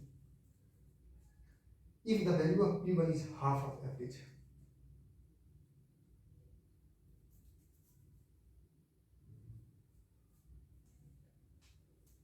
बहुत सिंपल है। अब कह रहा है P1 का जो वैल्यू है वो जो एवरेज जो है इसका हाफ है, यानी 50 को 2 क्या हो गया 25 हो गया। तो पूछ रहा है average of P2 plus P3, आपसे पूछ रहा है P2 प्लस P3 का एवरेज, तो आप P2 प्लस P2 का वैल्यू निकाल लीजिए और उसको 2 से डिवाइड कर दीजिए, ठीक है, सिंपल सा है। P1 का वैल्यू कितना आ गया 25, इसको यहाँ पुट कर दीजिए, 25 प्लस P2 प्लस P3, ये इधर है, इसको उधर ले जाइएगा तो क्या हो जाएगा, गुना हो जाएगा, ये हट जाएगा यहाँ से, है कि नहीं, ये इधर जाएगा तो गुना आ जाएगा, यहाँ से अगर हटाइएगा ये इधर है, इस साइड जाएगा तो गुना हो जाएगा, ऐसे मत समझिए, जैसे यहाँ पे मान लीजिए लिखा हुआ था, ठीक है, ऐसे था, यहाँ से हमको हटाना है, ये क्या है भाग में, इधर से अगर हटेगा तो यहाँ गुना में आ जाएगा, तो P1 plus P2 plus P3 कितना है 150, यानी कि यहाँ पे दीजिए 150, इसको क्या लिख दीजिएगा 150, ये कितना है 25, इसको उधर लेके जाएंगे तो ये माइनस हो जाएगा, यहाँ से इसको हटा दीजिए, P2 प्लस P3 कितना आ जाएगा 150 में से 25 किया 125, ये कितना आ जाएगा 125, P2 प्लस P3 का वैल्यू 125 बटे 2 कर दीजिए, ये कितना आ जाएगा 6, 64 पॉइंट, ये 64 पॉइंट ये आ जाएगा 5, यही आपका आंसर है, सिंपल है, बहुत ज़्यादा इजी है। एवरेज का मतलब आपको समझ में आना चाहिए, एवरेज मतलब समझ में आ गया बस आप कह रहा है एक्सप्रेशन दिया हुआ उसको सिंप्लीफाई करना है, सिंपल सा है, एक्सप्रेशन लिख लीजिए 25 प्लस 12 माइनस 2 प्लस 4 भागा, इस क्वेश्चन में एकदम 6 का बच्चा कर सकता है, और कोई अच्छा बच्चा हो तो 3 का भी कर सकता है, इतना ईजी है। सबसे पहले क्या पूर्णा से इसको सॉल्व कर लेंगे अपन, इसको ऐसे लिख देंगे 25 प्लस 12 माइनस 2 प्लस इसको सॉल्व करेंगे 2, उसके बाद क्या होगा, एडिशन का काम करने वाले हैं हम लोग, तो जैसे क्या है ये और ये सब कुछ जोड़ देंगे तो 25 12 27 2, 25 12 27 2 29 29 माइनस 2, ये कितना आ गया 27, यही आपका आंसर, सॉरी 25 12 37 2 39, 39 माइनस 2 37 आ गया आंसर, खत्म, कुछ करना ही नहीं था। ये क्वेश्चन ठीक है, इसको थोड़ा सा समझाने वाला है, इसको अपन समझा देते हैं थोड़ा सा। ये कह रहा है कि एक कैंप है, उस कैंप में क्या है, एक कैंप है, ये मिलिट्री का कैंप होता है, ठीक है, उसको आप मतलब सिंपल सा समझ लीजिए, एक टाइप का क्वेश्चन समझ में आएगा तो आपको हर क्वेश्चन समझ में आ जाएगा। उसमें क्या है कि कुछ लोग हैं, हमको ये नहीं पता कितना लोग है, कुछ इस क्वेश्चन में जो आपसे पूछा गया है, इस क्वेश्चन में वही पूछा गया है कि एक कैंप है, उसमें कुछ लोग हैं, और वो जो कुछ लोग हैं उनके लिए कुछ खाना है, और वो जो खाना है, जो मान लेते हैं कुछ लोग हैं उनके लिए जो खाना है 200 दिन चल रहा है, अभी जितना भी कैंप में आदमी है वो जो मतलब कुछ खाना है वो खाना 200 दिन चल रहा है, इतना आदमी में 20 दिन के बाद क्या हुआ, 100 और आदमी आ गए, वो खाना अब क्या है 80 दिन और चलेगा। तो आपसे पूछ रहा है कि स्टार्टिंग में कितने लोग कैंप में थे, कहने का मतलब है कि एक कैंप है, उसमें जो है भोजन जो है 200 दिन तक के लिए है, कितना आदमी के लिए, तो कुछ आदमी के लिए, ठीक है। 20 दिन के बाद क्या है 100 और सैनिक आ गए, अब जो है खाना वो अगले 80 दिन तक ही चलने वाला है। तो बताइए कि स्टार्टिंग में कितने लोग थे। इस टाइप का जब भी आए तो आप ऐसा क्वेश्चन समझिए कि अभी जैसे 200 दिन तक खाना है, मान लेते हैं उसमें कुछ लोग हैं, मान लेते हैं स्टार्टिंग में एक्स सेना थी, एक्स सेना है, ठीक है, स्टार्टिंग में कितना सेना है, एक्स सेना है, ठीक है। पहले से पहले एक बार फिजिकल समझ लीजिए, सिग्निफिकेंस तो ज़्यादा क्लियर हो जाएगा। मान लेते हैं कि जितना भी सैनिक है वो एक दिन में एक पैकेट खाना खा रहा है, ठीक है, जितना भी सैनिक हो, अगर मान लीजिए 5 सैनिक है, ठीक है, मान लेते हैं, अब हमको पता नहीं कितना, 5 सैनिक है और हर सैनिक क्या है एक पैकेट खाता है एक दिन में, तो क्वेश्चन में कह रहा है कि वो 200 दिन चल रहा है, तो हर दिन में क्या एक 5 पैकेट खत्म हुआ, क्योंकि 5 लोग हैं और हर आदमी एक एक पैकेट खा रहा है, और 5 लोग हैं तो कितना 5 पैकेट खत्म होगा एक दिन में, और वो कह रहा है 200 दिन चलेगा, तो कितना टोटल पैकेट होगा 1000 पैकेट होगा। अब क्या कह रहा है कि 20 दिन के बाद, तो अभी जितना आदमी थे यानी 5 आदमी थे, ये 5 दिन तो 20 आदमी तो रह भी करेंगे, है कि नहीं, 20 दिन तक ये 5 आदमी कितना पैकेट खत्म कर देगा, एक दिन में 5 पैकेट खत्म हो रहा है, अब 20 दिन में ये पांचों मिलकर 100 पैकेट खत्म कर देगा। के बाद क्या हुआ कि उसमें 10 लोग और आ गए, तो कितना हो जाएगा आदमी 15 आदमी हो जाएगा, है कि नहीं। इधर क्या है, 15 आदमी हो जाएगा। तो अब पूछ रहा है कि कितना दिन तक चलेगा, तो कुछ ना कुछ तो कम दिन तक चलेगा। पहले जैसे मान लीजिए कुछ ज़्यादा दिन तक चले, 5 लोग था तो 200 दिन तक चल रहा था। अब क्या हो गया, 15 आदमी हो गया 20 दिन के बाद, तो कुछ ना कुछ कम दिन तक चलेगा, है कि नहीं। तो वही आपसे पूछा था कि कितना। इसमें क्वेश्चन ये हो सकता है कि जैसे आदमी जुड़ गया तो कितना दिन तक चलेगा, या फिर ऐसा हो सकता है कि शुरुआती में आदमी कितना है, आप बाद में दिया हुआ रहेगा कि इतना दिन तक चल रहा है। जैसे इस क्वेश्चन में क्या है, आपसे पूछ रहा है कि स्टार्टिंग में कितना आदमी था, एक कैंप है उसमें कुछ लोग हैं, कुछ लोग, वो खाना, उसमें कुछ खाना है, जो खाना जो है सब मिला के 200 दिन तक चलता है। हमको ना कोशिश करना कि खाना का क्वांटिटी निकाल लेते हैं हम। जब भी इस टाइप क्वेश्चन है तो आप ऐसे सोच लीजिए कि हर एक सैनिक जो है एक पैकेट खाना खा रहा है एक दिन में। मान लीजिए एक्स सैनिक है तो एक दिन में कितना, एक्स सैनिक है तो एक दिन में कितना खर्च हो जाएगा। मान लीजिए कि एक्स सैनिक है, ठीक है, एक्स एक नंबर है, एक्स सैनिक है, और हर सैनिक क्या है, एक दिन में एक पैकेट खा रहा है। कितना दिन तक जाएगा, तो 200 दिन तक जाएगा। तो टोटल कितना, ये क्या हो जाएगा, इतना खाना का पैकेट कैंप में होगा, ठीक है। ये जो है ये खाना का पैकेट है। अब हम क्या कर रहे हैं कि 20 दिन के बाद, यानी 20 दिन तक ही एक्स सैनिक तो रहेगा ही रहेगा। एक्स सैनिक है 20 दिन तक, ये तो रहेगा ही रहेगा। 20 दिन में तो खत्म नहीं होगा, क्योंकि ये एक्स है 200 दिन तक चलने वाला है, ठीक है। और यही एक्स सैनिक है 20 दिन तक रहा। 20 दिन के बाद क्या हुआ कि कुछ आदमी आ गया, कितना आया, एक्स तो पहले से था, 100 और सैनिक आ गया। ये चलेगा कितना दिन तक, 100 दिन तक चलेगा। यही तो कुछ होगा। टोटल कुल भोजन इतना है, ये 20 दिन इतना हुआ। बाद में बोला गया कि 100 आदमी आया तो कम दिन तक चलेगा, इतना दिन रहा। इसमें मिला के भोजन हमको क्या करना है कि जैसे कुछ भोजन था, ठीक है, वो क्या होने वाला है, वो खत्म होने वाला है। तो बस यूनिटरी मेथड लगाना है। जैसे क्या था स्टार्टिंग में, अगर नॉर्मल एक एग्जाम्पल से जो समझाने की कोशिश करे थे, मान लेते हैं 5 आदमी है, वो 5 दिन तक चलने वाला है। और सब ऐसे इस क्वेश्चन में ऐसे मान लीजिए कि हर एक सैनिक जो है एक पैकेट खा रहा है। 5 दिन से 5 एक दिन में कितना, जैसे 5 आदमी है, एक दिन में कितना पैकेट खत्म होगा, 5 पैकेट खत्म होगा। 5 दिन तक खत्म, 5 दिन तक चलेगा तो कितना टोटल पैकेट होगा पूरा कैंप में, 25 पैकेट होगा। तो 25 पैकेट ही खत्म करना है ना हमको।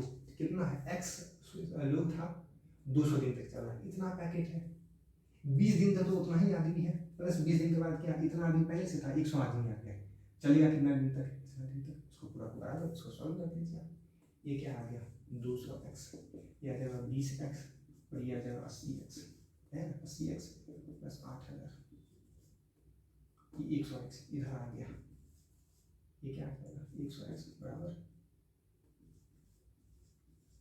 ये गया, x बराबर कितना आ गया, x 80।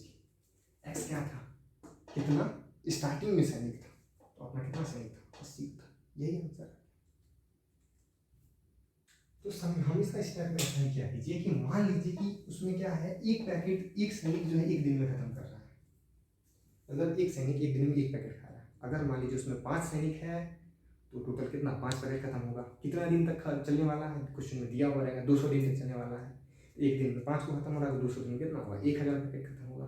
1000 पैकेट है, इसको मान लीजिए जैसे हमारे पास 1000 सेव है, या कुछ अथी में क्वांटिटी में अगर नहीं समझ में आ रहा तो मान लीजिए आम रखा हुआ 1000, ठीक है। मतलब एक कैंप है, ऐसे समझ लीजिए। फूड को आप यहाँ पे आम से रिप्लेस कर दीजिए, अगर ऐसे भी समझ में नहीं आ रहा है तो आम से रिप्लेस कर दीजिए, ठीक है। कि एक कैंप है, उसमें जो है 10 लोग हैं, ठीक है, और उसमें जो है हर लोग को एक एक आम डेली खाना है। तो आम जो है 10 दिन तक चलेगा। 10 लोग हैं, एक दिन में कितना आम खत्म होगा, 10 को 10 दिन तक चलेगा। टोटल कितना आम है कैंप में, 100 आम है। 2 दिन के बाद क्या हुआ, 5 लोग और आ गया। तो अभी 2 दिन तक क्या है, 10 लोग ही रहेगा। तो एक दिन में 10 आम खत्म हो रहा, 2 दिन के 20 आम तो खत्म हो चुका है। अब कितना आम बचा, 80 को, 80 को आम बचा है। अब 2 दिन के बाद क्या हुआ, जैसे 10 लोग था, ठीक है, 10 लोग था, 6 लोग और आ गया। अब कितना हो गया, 16 लोग हो गया। आम कितना बचा हुआ, 80 को, क्या दिन तक चलेगा, एक दिन में 16 हुआ। अब पहले 10 लोग था, अब एक दिन में कितना आम खत्म होगा। पहले 10 लोग था तो 10 को आम खत्म हो रहा था, अब 6 और आदमी आ गया है तो 16 को आम खत्म हुआ एक दिन में। टोटल आम बचा कितना है, 80 को, तो 16 पंचे 80, 5 दिन में खत्म हो जाएगा। तो 2 दिन इधर हो गया, 5 दिन हो गया, 7 दिन चलेगा। तो ऐसे समझ लीजिए कि फूड था, मतलब इसको क्वांटिटी में कन्वर्ट करने की कोशिश कीजिए, अपनी क्वेश्चन हो जाएगा, काफ़ी ईजी रहता है इसका भी। अब इस चीज़ को नहीं समझ में आया तो 2-3 बार देखना, कोशिश करना, आ जाएगा समझ में। एक बहुत सा सिंपल सा तुच्छ सा सवाल है, परसेंट ऑफ 301 प्लस 12.5% ऑफ 184। इसमें बहुत इजी क्वेश्चन होता है, इसको तुरंत बदल दो, 852 ये हो गया 160 परसेंटेज में है तो ये आ जाएगा नीचे में 100 ऑफ मतलब का ये हो जाएगा 301 प्लस 12.5 यानी 12.5, ठीक है, परसेंटेज में मतलब 100, इसको हटाइए तो इधर 184, बस इसको सॉल्व कर लीजिए, कुछ भी है, जो आंसर आएगा वही आपका आंसर आ जाएगा। आ जाएगा सिंपल सा, इसमें कुछ है ही ऐसा नहीं जो नहीं होने वाला, इसको सॉल्व कर लीजिएगा आंसर आ जाएगा। इसको सॉल्व कर सकते हैं, इसको इसी बना करना है, इसको इसी बना करना है, जोड़ देना बस।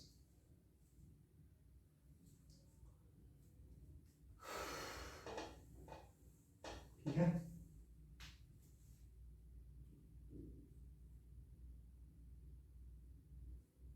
अब क्या किया है, एक चार्ट बना दिया है। जब भी आपको पाई चार्ट रहे, कोई टेबल बना के दिया हो तो समझ लेना कि ये बहुत आसान क्वेश्चन होने वाला है, हमेशा ये चीज़ रहता है।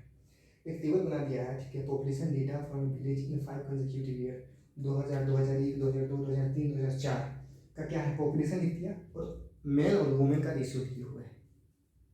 जैसे किसी साल है 7:4, 3:2, 5:3, 9:18, 13:12, तो इस क्वेश्चन को हम लिख ही देते हैं थोड़ा सा। जैसे क्या है कि ये दिया हुआ ईयर्स दिया हुआ, ठीक है, ये दिया हुआ पॉपुलेशन जनसंख्या, ये हो गया ईयर्स, यह हो गया पॉपुलेशन, और मैन इज टू वुमेन इसका रेशियो दिया हुआ है।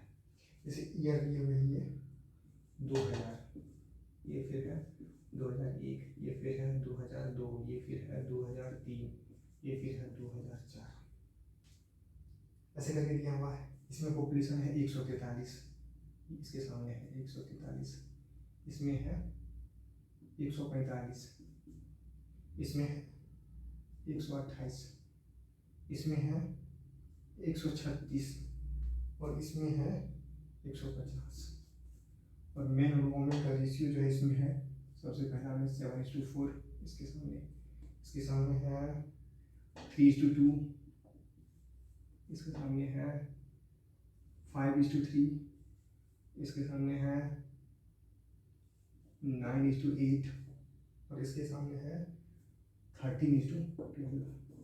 ये आपको ये क्वेश्चन नहीं दिया हुआ है, आपके पास क्वेश्चन हमने इसलिए कर इसकी वजह से लिखा है। जब भी इस तरह का क्वेश्चन है तो समझ लीजिए बहुत आसान है। ये क्या हुआ है कि ईयर दिया हुआ है, ये पॉपुलेशन दिया हुआ है, ये मैन और वुमेन का रेशियो दिया है। जैसे मान लीजिए 2000 में टोटल एक गाँव पर 143 लोग, उसमें 143 लोग हैं और 7:4 रेशियो में, मतलब 7 गो आदमी पर 4 गो वुमेन है, 7:4 के रेशियो में वुमेन है, ठीक है, मैन और वुमेन का रेशियो है। आपसे पूछा है, as per the data above the number of men in 2003 is what percent more or what percent less the number of women in same year. 2003 में सबसे पहले देख लीजिए, यहाँ पर 2003 देख लीजिए, 2003 को आप ध्यान लगा लीजिए, हमेशा क्वेश्चन में ऐसा आ रहा है तो आप 2003 पर फोकस कीजिए। ध्यान लगाने का मतलब क्या, 2003 पर फोकस कीजिए। इसमें मेन ज़्यादा है या वुमेन ज़्यादा है, तो मेन ज़्यादा है, मेन का रेशियो ज़्यादा है, 9 है 8 है, यानी परसेंटेज किसका ज़्यादा है, मेन का। क्वेश्चन में बस यही पूछ रहा है कि कितना ज़्यादा है, किसका ज़्यादा है, इस चीज़ को ध्यान रखना। The number of main is what percent मोर, ठीक है, जो मैन का जो जनसंख्या है कितना परसेंट ज़्यादा है वुमेन का कंपेयर में। आप सबसे पहला क्या कीजिए, आप पूरा डेटा को मिटा दीजिए, मतलब क्वेश्चन में हर डेटा को मिल जाएगी, बस यही काम का है और कोई भी काम करना है, फालतू रखना दिए हुए, खाली टाइम आपका खींचने के लिए ये दिया हुआ रहता है। तो हमेशा जब भी इसका जिस ईयर का पूछ रहा है उस ईयर को ध्यान रखिए, बाकी ईयर को भूल जाइए। 9:8 रेशियो में है, टोटल इतना आदमी है, मान लेते हैं गाँव में जो है टोटल आदमी जो है 9x, जिसे x मतलब वो लोग होने वाला है, ठीक है, तो मैन कितना होगा 9x, वुमेन कितना होने वाला है 8x, ऐसे निकालते हैं। जैसे 9:8 रेशियो है, ये तो रेशियो है ना, मान लीजिए हो सकता है 90:80, हो सकता है कुछ और नंबर हो, लेकिन क्या उसका हमको रेशियो लेके 9:8 ले आए, वो नंबर क्या निकल, पहले हमको सबसे पहले क्या निकालना पड़ेगा, उस गांव में एक्चुअल में कितना है।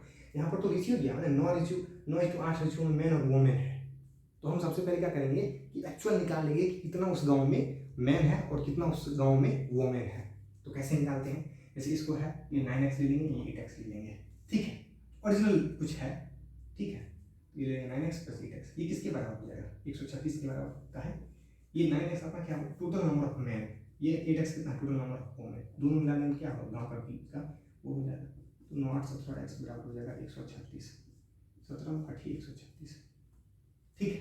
x कितना हो जाएगा 8, x 8 होगा तो आदमी कितना होगा 9 8 72, वोमेन कितना होगा 64, ठीक है।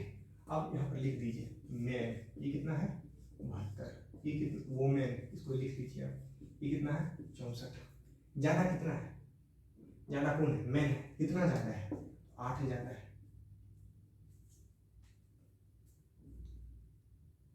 परसेंटेज में बता दीजिए आप, कि मैन जो है 8 ज़्यादा है तो कितना परसेंट ज़्यादा है, क्वेश्चन यही पूछ रहा है।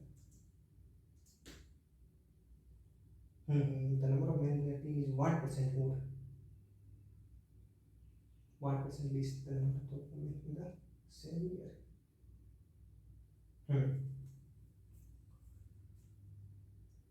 अब आपसे पूछना है, हाँ जैसे मैन है 72 को, वोमेन हो गया 64 को,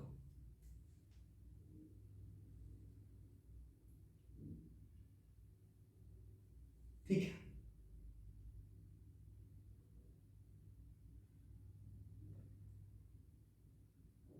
तो आपको क्या करना है इसमें, एक तो देखिए जब इस तरह का जब क्वेश्चन आए, वो तो यहाँ पर सिंपल है, अगर मान लीजिए आपको समझ में चीज़ें आ रहा है तो ऐसे कर सकते हैं, ये कुछ ज़्यादा है, ठीक है, तो 64 + 64 का कुछ परसेंटेज जो है वो 72 के बराबर कर देना है, या सिंपली ऐसा कर सकते हैं,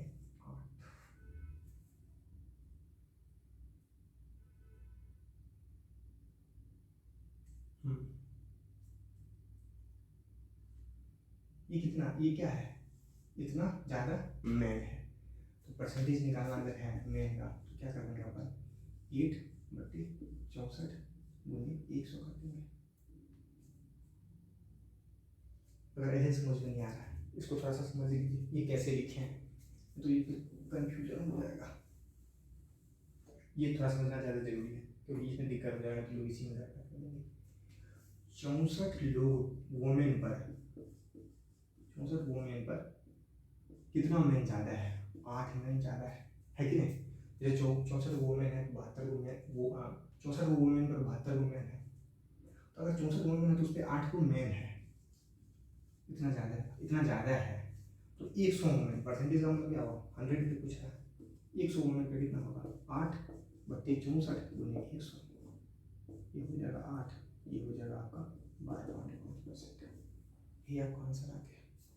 तो इसी को थोड़ा समझ लेते हो गया क्लियर। एक फिर से सिंप्लीफाई वाला क्वेश्चन है, ये आपका था 13 नंबर क्वेश्चन, ये आ गया 14 नंबर क्वेश्चन, ये सिंप्लीफाई वाला है, ये बहुत ज़्यादा इजी है। 50 - 6 × 6 + 1,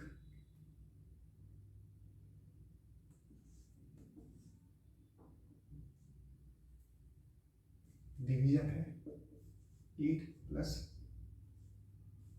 18, सबसे पहले बोर्ड मास के अंदर काम करने वाले हैं, माइनस ये क्या हो जाएगा 6 × 6, ये हो जाएगा 7,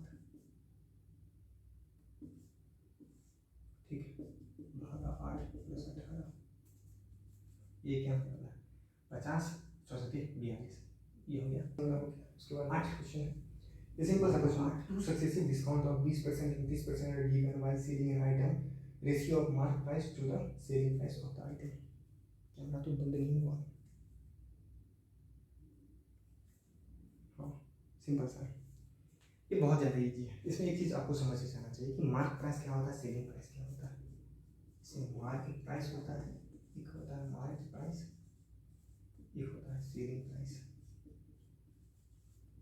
ये सब वर्ड ऐसा है ना कि एक बार आप पढ़े, आपको ध्यान में आना चाहिए।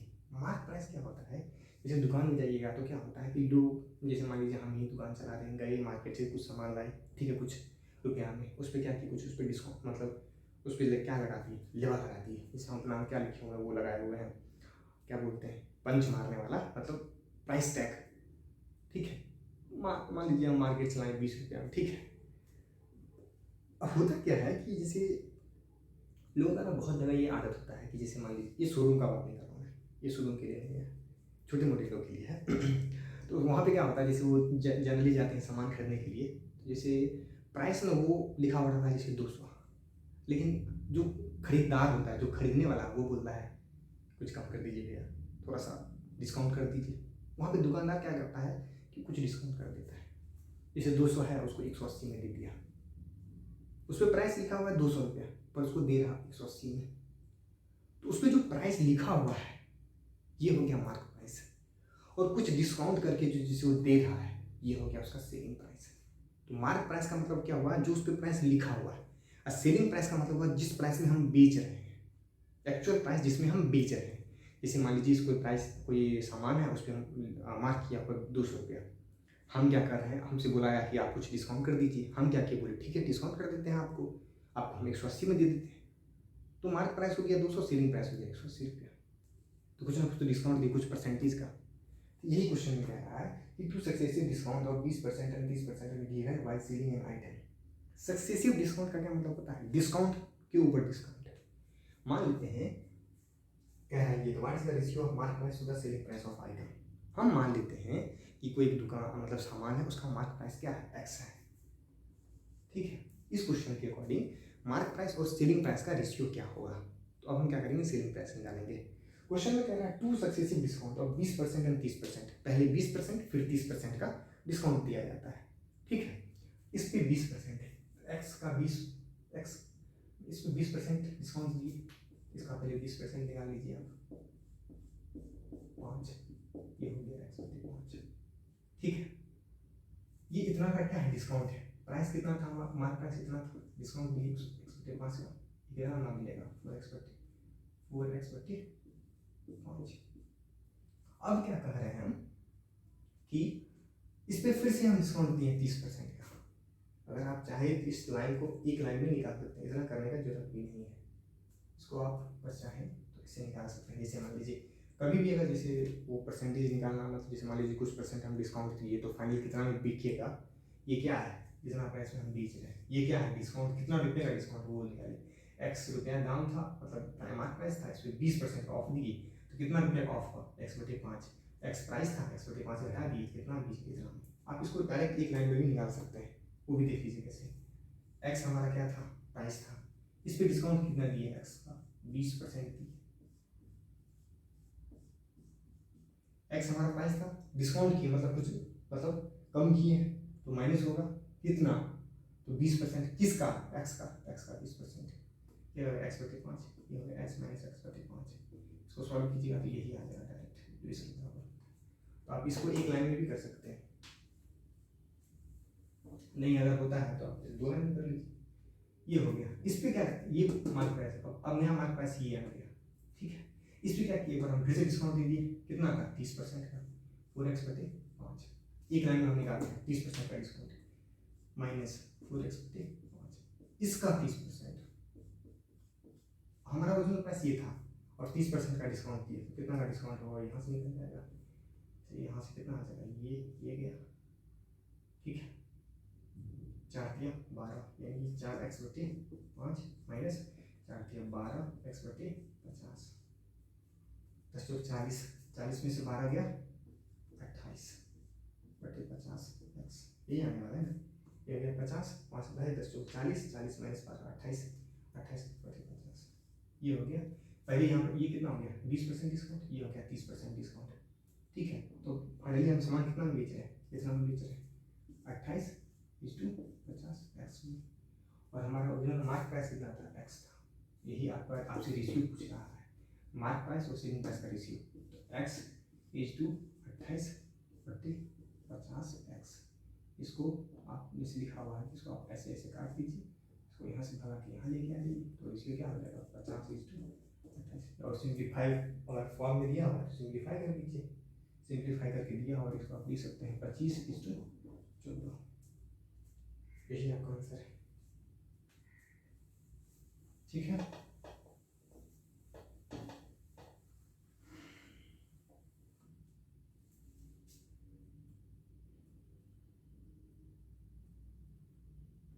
अब नया नेक्स्ट क्वेश्चन की तरफ देखते हैं। Diameter of circle is 7/4 times the base of circle. हाँ, एक सर्कल है, इसका क्या कहना है डायमीटर। डायमीटर का मतलब क्या हुआ, एक एंड से दूसरे एंड रेडियस के थ्रू, सॉरी सेंटर के थ्रू, ये सर्कल का क्या है, केंद्र है। अगर यहाँ से एक एंड से दूसरे एंड तक जाते हैं, अगर इस केंद्र के थ्रू, उसको बोला जाता है, यहाँ से यहाँ तक की दूरी को बोला जाता है डायमीटर। डायमीटर जो होता है उसको डी से लिखा जाता है, डिनोट किया जाता है। ये जो होता है 2 गुने रेडियस होता है, क्योंकि यहाँ से यहाँ आर हो गया, ये होता है आर। सर्कल में जैसे यहाँ से यहाँ का डिस्टेंस क्या हुआ आर, ये इधर भी हो गया आर, आर प्लस आर क्या होगा 2r। तो डी, ये डायमीटर क्या होगा, यहाँ से यहाँ तक का दूरी, तो डी जो होगा क्या होगा 2r के बराबर होगा। ठीक है, हाँ, diameter of circle is 7/4 times the base of triangle. अब मान लीजिए वो कोई ट्रायंगल दिया हुआ है, ऐसे राइट एंगल ट्रायंगल दिया हुआ है, इसका बेस क्या है, बी है, और यहाँ पे दिया हुआ है कि डायमीटर जो है वो 7/4 टाइम्स बेस ऑफ ट्रायंगल, ऐसे लिख देंगे अपन। ठीक है, and the height of triangle is 14 centimetre. Height of triangle कितना दिया हुआ है, 14 centimetre. If the area of triangle is 56 centimetre square, इस ट्रायंगल का एरिया कितना होगा, 1/2 इंटू बेस इंटू 14, यानी कि हाइट बराबर 56। इसको आप सॉल्व कीजिएगा, 14 14 56, बी जो है ये इधर जाएगा तो हो जाएगा 8। तो आप यहाँ पे लिख सकते हैं गुने 8, इसको सॉल्व कीजिएगा तो ये आ गया 14, ये कितना आ गया 14, और ये 14 आ गया डायमीटर। ठीक है, डायमीटर किसके बराबर होता है, 2r के बराबर। 2 गुने रेडियस क्या हो जाएगा 14, यहाँ से r क्या आ जाएगा 7 के बराबर। ये क्या हो गया रेडियस। आपसे पूछ रहा है ये जो सर्कल है इसका सरकमफेरेंस क्या होगा, परिमाप क्या होगा। सर्कल का परिमाप क्या होता है 2πr, या सर्कल का पेरिमीटर क्या होगा 2πr। 2 पाई का वैल्यू कह रहा है 22/7 यूज कीजिए, तो 22/7 और रेडियस लिया आपने 7, इसको काट दीजिए, क्या आ गया 44। यही आपका आंसर हो गया। एकदम बहुत सिंपल है, जैसे जैसे क्वेश्चन है वैसे वैसे लिखिए, फिगर बनाइए, यूं आंसर आएगा। ठीक है,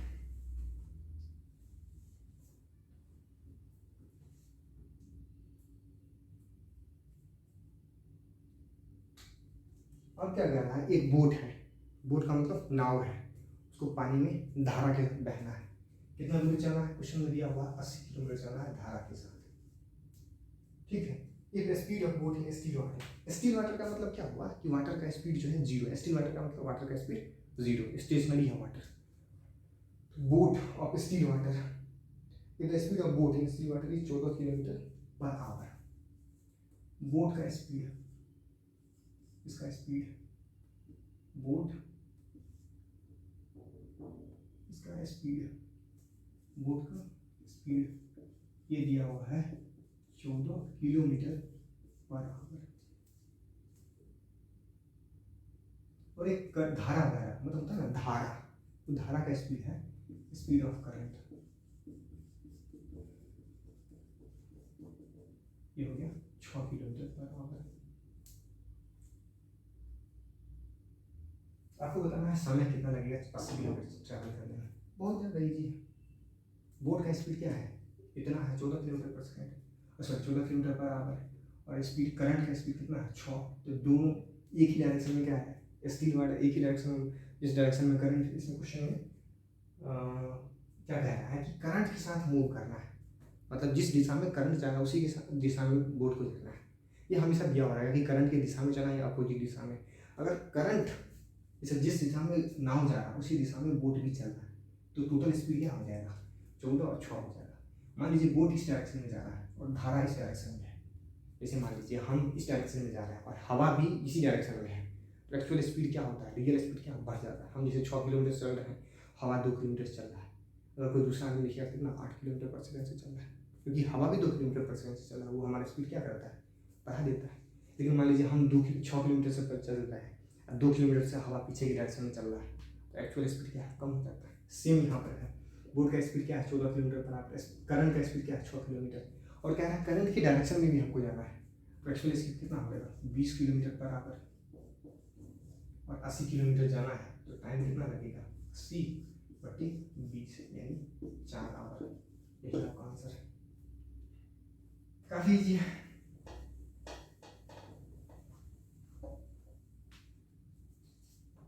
चलिए ये हो गया।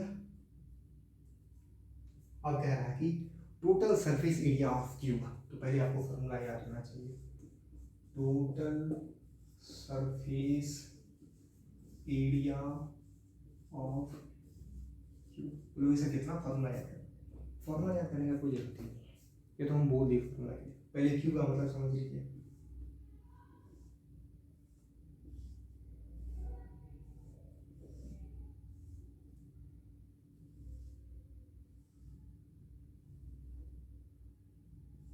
ये हो गया क्यूब। क्यूब का मतलब ऐसा होता है कि जिसका ना छह साइड बराबर हो।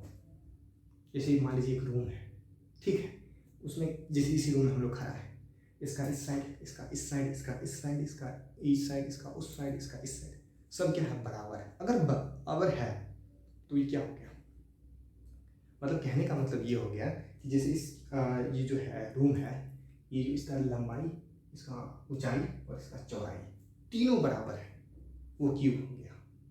और क्यूब में क्या होता है, 6 होता है फेस, जैसे एक उधर हो गया, एक इधर, एक ये फेस हो गया, एक इसके सामने फेस है, एक ये फेस है, एक ये फेस है, एक ऊपर फेस है, एक नीचे फेस है। टोटल से मिला कितना फेस हो गया, 6 फेस हो गया। और इसका क्या है कि क्यूब में हर जितना भी साइड आपका होगा ना, हर साइड बराबर होता है, ठीक है। तो ये और ये बराबर होगा, तो ये तो हो गया क्या, एक स्क्वायर का हो गया। अगर मान लीजिए एक साइड को देखेंगे तो क्या होगा, स्क्वायर की तरह हो गया, वर्ग की तरह हुआ। वर्ग का ये क्या हो जाएगा, मतलब ये इसका अगर क्षेत्रफल पूछा जाए तो वर्ग का क्षेत्रफल क्या होता है, भुजा इंटू भुजा। जैसे एक इस यहाँ पर देखेंगे तो क्या वो फेस हो गया, एक इधर वाला फेस हो गया, इसके सामने वाला, एक इस साइड वाला, एक इस साइड वाला, एक ऊपर वाला। जैसे मान लीजिए इसको, ये जो है ये वाला फेस, एक ये फेस है, एक ये फेस है नीचे वाला, एक इस साइड वाला फेस है, एक इस साइड वाला फेस है, एक इस साइड वाला फेस है, एक उस साइड वाला, इसकी ऑपोजिट वाला फेस है। सब मिला कितना हो गया 6 फेस है। अगर इससे समझ में आया तो आप रूम ले लीजिएगा, एक रूम में खड़ा हो जाइएगा। रूम जैसे हम खड़ा है, मेरे सामने दीवार, ये पीछे दीवार, इस साइड दीवार, इस साइड दीवार, नीचे दीवार, ऊपर दीवार, टोटल कितना हुआ 6 हो गया। और क्यूब में क्या होता है कि हर जितना भी साइड है, लंबाई ऊंचाई चौड़ाई तीनों बराबर है, तो एक साइड का क्षेत्रफल कितना होगा। अगर मान लीजिए सब बराबर है, सब बराबर है लंबाई चौड़ाई ऊंचाई, अगर मान लीजिए कोई भी एक को हम एल मान लेते हैं तो एक साइड का क्या हो जाएगा, या मान लीजिए कोई भी साइड को हम मान लेते हैं, साइड मान लेते हैं, इसका क्षेत्रफल क्या होगा साइड स्क्वायर। इसका कितना, अगर ये साइड स्क्वायर हो गया, क्या वो सब मिला के फेस है 6 है, ये साइड स्क्वायर हो जाएगा, ये भी साइड स्क्वायर, ये भी साइड स्क्वायर, ये भी साइड स्क्वायर, ये भी साइड स्क्वायर, ये भी साइड स्क्वायर। टोटल क्षेत्रफल कितना हो जाएगा, टोटल सरफेस एरिया जिसे पूछा जाए, सरफेस का एरिया कितना हो जाएगा। जैसे एक का हो गया ए स्क्वायर, मान लीजिए ए वो कोई साइड है, जैसे यही है, इसका एल ले लीजिए, अगर एल लीजिएगा तो 6l स्क्वायर हो जाएगा, अगर ए लीजिएगा तो क्या हो जाएगा 6a स्क्वायर। ये क्या है, ये क्या है, ये है आपका कोई भी एक लंबाई, क्योंकि क्यूब में क्या है लंबाई ऊंचाई चौड़ाई सब बराबर रहता है, ठीक है। कह रहा है दो surface ratio total surface area of 2 cube. अब क्या कह रहा है, 2 क्यूब लेते हैं, एक अपन रूम लेते हैं, एक आपका रूम लेते हैं। आपका रूम क्या है बहुत बड़ा है मेरे से, वो भी क्यूब है, और मेरा वाला जो रूम है वो भी क्यूब है। कह रहा है दोनों का रेशियो, दोनों का रेशियो क्या है, मान लेते हैं आपका साइड A1 है, मेरा साइड क्या हो जाएगा A2 हो जाएगा। इसका रेशियो कितना दिए हुए है, इसका रेशियो दिए हुए 49:81। अगर दोनों में रेशियो है तो आप इसको हटा सकते हैं, कोई फर्क नहीं पड़ने वाला, क्योंकि ये कैंसिल हो सकता है, रेशियो का मतलब होता है बट्टा, ये तो कैंसिल हो गया। अगर स्क्वायर का रेशियो ये है तो A1 का रेशियो A2 के साथ क्या हो जाएगा, किसका स्क्वायर है 7, इसका स्क्वायर है कि नहीं। आपसे पूछा रेशियो ऑफ वॉल्यूम, तो क्यूब का वॉल्यूम क्या होता है, वॉल्यूम ऑफ क्यूब क्या होता है, ये होता है A क्यूब के बराबर है। अपना A1 क्या है 7 है, A2 क्या है 9 है, तो यहाँ से अपन क्या निकाल देंगे आप, जैसे यहाँ से इसे इसको ऊपर वाला को मिटा देते हैं, वॉल्यूम ऑफ क्यूब कितना हो गया A क्यूब हो गया। तो अपन से क्या पूछ रहा है A1 का क्यूब A2 का क्यूब। A1 कितना है 7 है, 7 का क्यूब हो जाता है 343, और 9 का क्यूब होता है 729। यही आपका आंसर है। हो गया, काफ़ी ईजी है। चलिए अब खत्म होने वाला, बहुत कम क्वेश्चन है। Average of 4 consecutive number is 64/64। 4 consecutive का मतलब है लगातार, 4 लगातार संख्या का एवरेज औसत कितना दिया हुआ है 64.5। तो what is the largest number among these number. तो उसमें पूछ रहा है कि सबसे बड़ा नंबर कैसे क्या होगा। हम मान लेते हैं एक सबसे छोटा नंबर x है, तो उसे अब एक सबसे जो एक नंबर को मान लेते हैं जो सबसे छोटा नंबर, जैसे 4 लगातार नंबर है, लगातार में क्या हो सकता है 1 2 3 4, 4 है तो 2 3 4 5, 3 4 5 6 7 8 9 10 ऐसे हो सकता है, या हो सकता है जैसे 10 11 12 13 कुछ भी हो सकता है, लेकिन 4 होगा लगातार होगा। ठीक है, तो एक नंबर अगर x है तो दूसरा क्या होगा x + 1 होगा, तीसरा क्या होगा x + 2 होगा, चौथा क्या होगा x + 3 होगा। ठीक है, सबसे बड़ा नंबर कौन है ये है, अपन को यही पूछना है। क्वेश्चन दिया हुआ इसका एवरेज 64.5 है, इसका एवरेज का मतलब आप सबको जोड़ दीजिए, क्या वो नंबर है टोटल 1 2 3 4 4, एवरेज कितना दिया हुआ है 64.5। x का वैल्यू के सॉल्व करके क्या वो x है 1 2 3 4, ये हो गया 4x प्लस 1 + 2 3 + 3 6 बटे 4, ये आ गया 64.5। ठीक है, यहाँ से 2 कॉमन ले लीजिए, यह आ गया 2x + 3 बटे क्या आएगा 4, ये बराबर आएगा 64.5। इसको इससे काट दीजिए, ये क्या आएगा 2, इस 2 इधर भाग में है, इसको उधर लेके जाएंगे तो ये गुना हो जाएगा। इसको अपन क्या लिख सकते हैं 2x + 3 बराबर 64.5 गुने 2, ये क्या आ जाएगा 2x + 3 बराबर 64, आंसर तो नहीं होता 130, 64.2 कितना है, ऐसे कर लेते हैं 5 दूनी 10, 4 दूनी 8 9, 4 दूनी 12, 129.0। इसको अपन आप यहाँ लिखते हैं 2x 3 को उधर लिख चले जाएंगे, ये क्या आ जाएगा 126, यहाँ से x को निकालेंगे क्या आएगा 6 3, x का वैल्यू कितना आ गया 63। अब आपसे पूछा क्या था x + 3, तो x + 3 क्या हो जाएगा, ये हो जाएगा 63 + 3, ये हो गया 66, यही आपका आंसर हो गया। सिंपल सा है। चलिए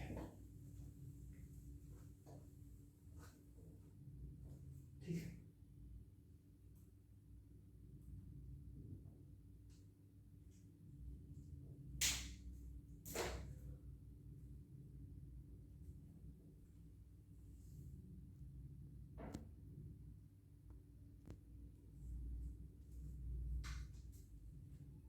हाँ तो नेक्स्ट क्वेश्चन करते हैं हम। ठीक है, नेक्स्ट क्वेश्चन है which of the following is the greatest. जैसे आपका कुछ नंबर दिया हुआ है, ठीक है 2:5, ठीक है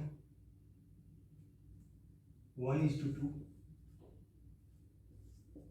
ठीक है 8:15, 3:5। ये नंबर दिया, इसमें पूछ रहा है कि सबसे बड़ा कौन है। जब भी इस टाइप से है ना रेशियो का मतलब सीधे होता है बट्टा, आप सीधे उसमें बट्टा कर दो 2/5, 1/2, 8/15, 3/5। इसका बहुत सारा तरीका होता है, 2 तरीका तो एकदम सिंपल सा होता है कि आप या तो एक करो कि सबका वो एलसीएम बराबर कर दो, मतलब सबका जो नीचे वाला नंबर है, सॉरी एलसीएम बोलते हैं, सॉरी इस चारों नंबर का एलसीएम ले लो, ठीक है, और सबका जो डिनोमिनेटर है डिनोमिनेटर उसको बराबर कर दो। ठीक है, डिनोमिनेटर बराबर करने के लिए कुछ ना कुछ से मल्टीप्लाई करना पड़ेगा, कुछ ना कुछ से भाग देना पड़ेगा, इससे हो जाएगा। एक तरीका ये हो गया। ठीक है, तो डिनोमिनेटर बड़ा है तो ऊपर वाला नंबर फिर देख लीजिएगा, जो बड़ा है वो क्या हो जाएगा बड़ा होगा, जो छोटा है उतना छोटा हो जाएगा, नंबर के बारे में देख लिया जाता है वो। ठीक है, दूसरा तरीका इसको आप इससे भाग दे दो सीधे, 5 को इससे भाग दीजिए, 5 0 0.4, इसको सीधे जिससे आप भाग दिए इसको लिख दीजिए 0.4। इसको आप लिख सकते हैं क्या 0.5, इसको लिख सकते हैं क्या 15 बचे 75 0.5। ठीक है, डिवाइड कर लीजिए अगर नहीं आ रहा है तो 0 यहाँ 0 आ गया 0.75 5 0 तो 5 हो गया 15 किया 45, ये हो गया 3। इसको भी कर दीजिए, ये हो जाएगा 0.6। इसमें पूछ रहा था द ग्रेटेस्ट, ग्रेटेस्ट क्या हो गया ये नंबर हो गया, यानी ये हो गया, यानी ये हो गया 3:5, ये हो क्या हो गया ग्रेटेस्ट हो गया, यही आपका आंसर हो गया।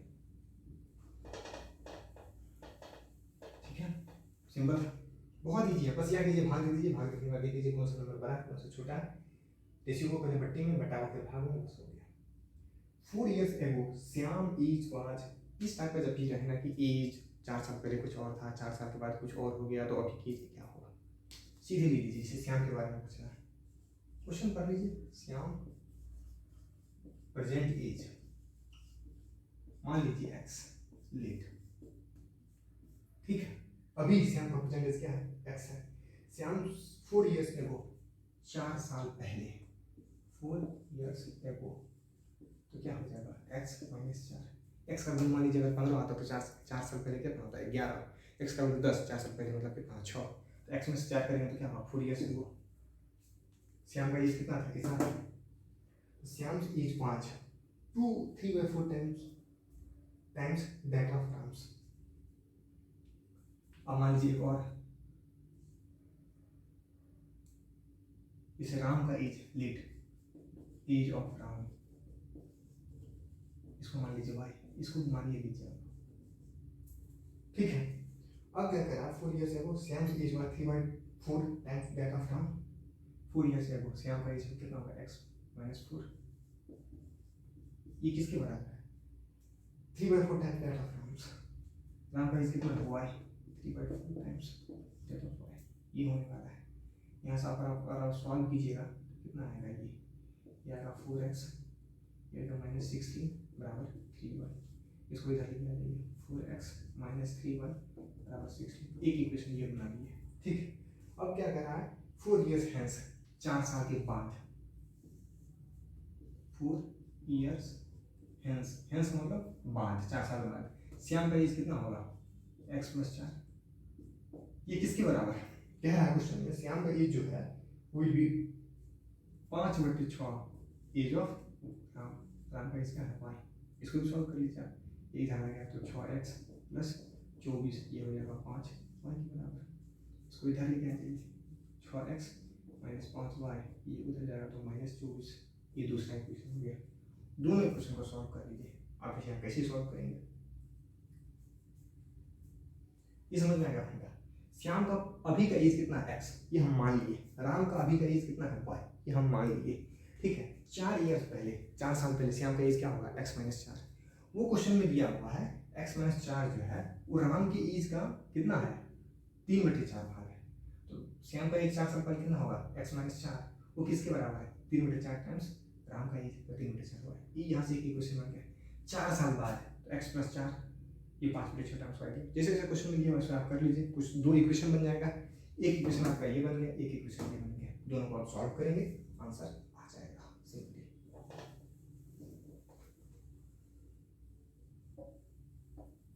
अब तो कोई ऐसा तो नहीं है ना जो बोल के इक्वेशन सॉल्व करना नहीं आ रहा है, फिर तो बहुत मुश्किल है, मतलब मुश्किल नहीं है, कर सकते हैं, सिंपल है, ये सब आना चाहिए आपको। अपन क्या करेंगे, इसको 2 से गुना कर देंगे, इसको क्या करेंगे 3 से गुना कर देंगे, कोई एक वेरिएबल को अपन सेम करते हैं, जैसे यहाँ पे 2 से गुना कर देंगे तो 12x हो जाएगा, 3 से करेंगे तो 12x हो जाएगा, ये होने वाला है 12x, ये कितना हो जाएगा -9y, ये हो जाएगा 16 की 48, इसको देखेंगे ये आ जाएगा 12x, ये हो जाएगा 5 × 10y -10y, ये हो जाएगा 24 × 48,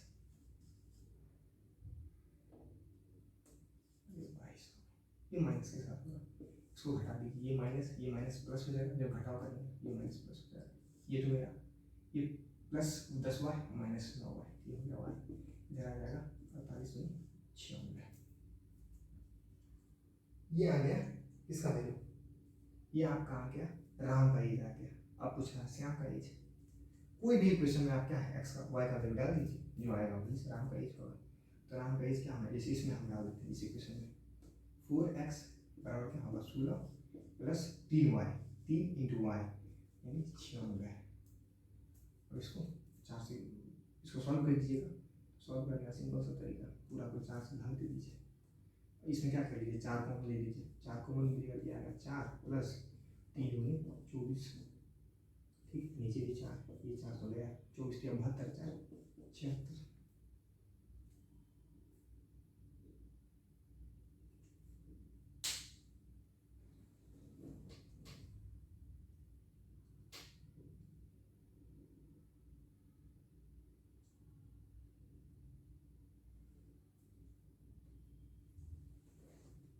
बस यही, ठीक है।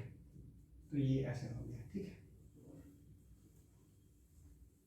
ऐसा कीजिए, मतलब जिस चीज़ की क्वेश्चन लगा क्वेश्चन को फ्रेम कीजिए, आंसर आ जाएगा।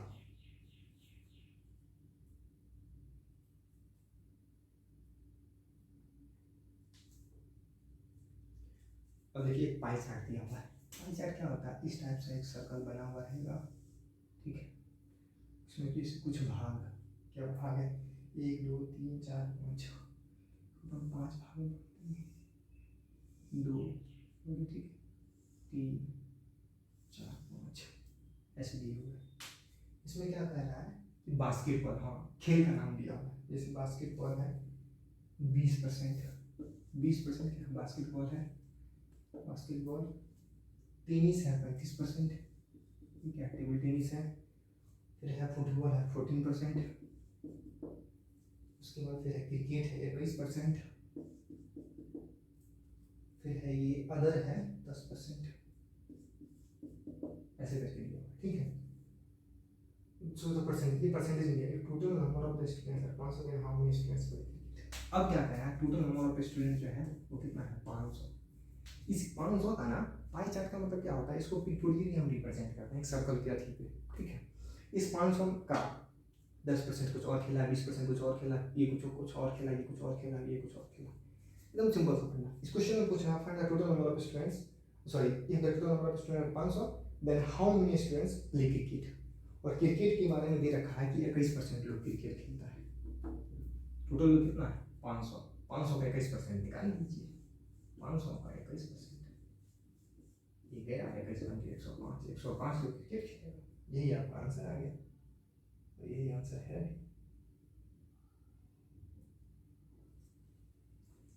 ठीक है, ये हो गया पाई चार्ट। तो पाई चार्ट वगैरह का क्वेश्चन बहुत ईजी रहता है, जब भी पिक्टोरियली बन गया समझ लीजिए कि मेरे लिए वो हो गया। तो बार ग्राफ का क्वेश्चन है, ठीक है। आप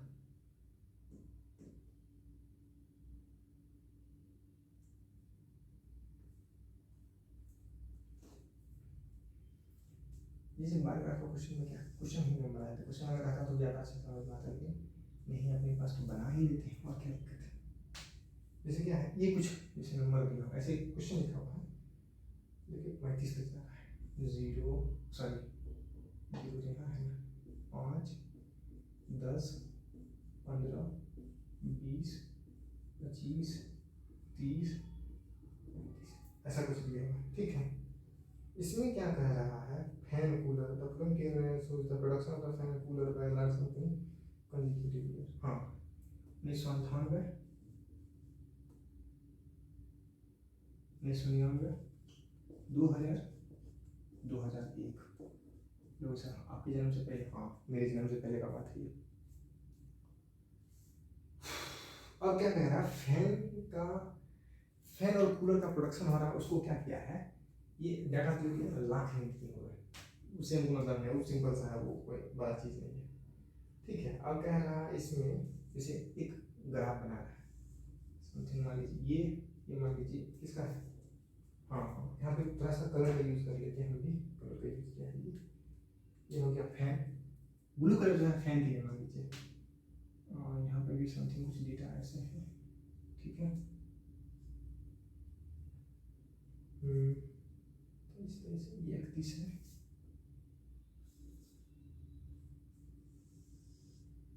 ठीक है, फिर ये 23, ठीक है, ये है 23, ये भी है 23, और ये है 31, ये है 23, ठीक है। ब्लैक वाला जो कलर है वो कूलर के लिए है, ठीक है। ये इसी साल जो कूलर भी बन रहा है, ये भी 23, यहाँ पे भी कूलर बनेगा। ये क्वेश्चन ड्रॉ कर रहे हैं, हम कुछ नहीं कर रहे हैं, बस क्वेश्चन में इसीलिए हम करना पड़ा है। ये 33, तो ये थोड़ा 33 है तो इसको थोड़ा सा बढ़ा के ले लीजिए, ये 33, ठीक है। और फिर क्या 2000 हो गया 32, 32, और ये फिर है 18, ये हो गया 18। क्वेश्चन में ये क्या है, डेटा दिया हुआ, इस डेटा में ये इस देखिए कि ये लाख में दिया हुआ प्रोडक्शन जैसे 23 लाख, ये क्या हो गया, फैन वाला हो गया, blue colour fan, black colour का कूलर हो गया।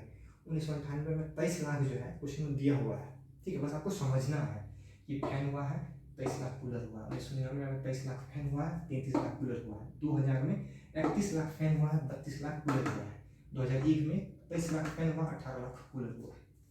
क्वेश्चन में आप पूछा calculate the ratio of number of fan produced in 1999 to the number of cooler produced in 2001। 1998 में नंबर ऑफ फैन प्रोड्यूस, तो हमको क्या करना है, फैन का रेशियो पूछना है। 1998 नंबर ऑफ कूलर, 1998 में कितना फैन हुआ पहले उस चीज़ को, इसलिए यहाँ पे 1998 में फैन की बात करते हैं तो 23 लाख हो गया, तो 23, ठीक है। अब क्या कह रहा है साथ में, रेशियो पूछा है, calculate the number of fan produced in 1998 to number of cooler produced in 2001। 2001 में कूलर कितना हुआ, 18, बस यही आपका आंसर, सिंपल से, कुछ भी नहीं इसमें। जब भी इस टाइप का कहें तो इसमें कुछ रहता ही नहीं, सिंपल आप इसको पढ़िए, इसको एक बार जरूर पढ़िएगा, उसको समझिए और आंसर बनाइए। ये आपका लास्ट क्वेश्चन था, इस टाइप से आपका एक पूरा 25 क्वेश्चन का वो खत्म हो गया। बोलिए आगे सर ये तो 2 घंटा आप कर दिए, देखिए 2 घंटा का तो हम नहीं कह सकते हैं, ठीक।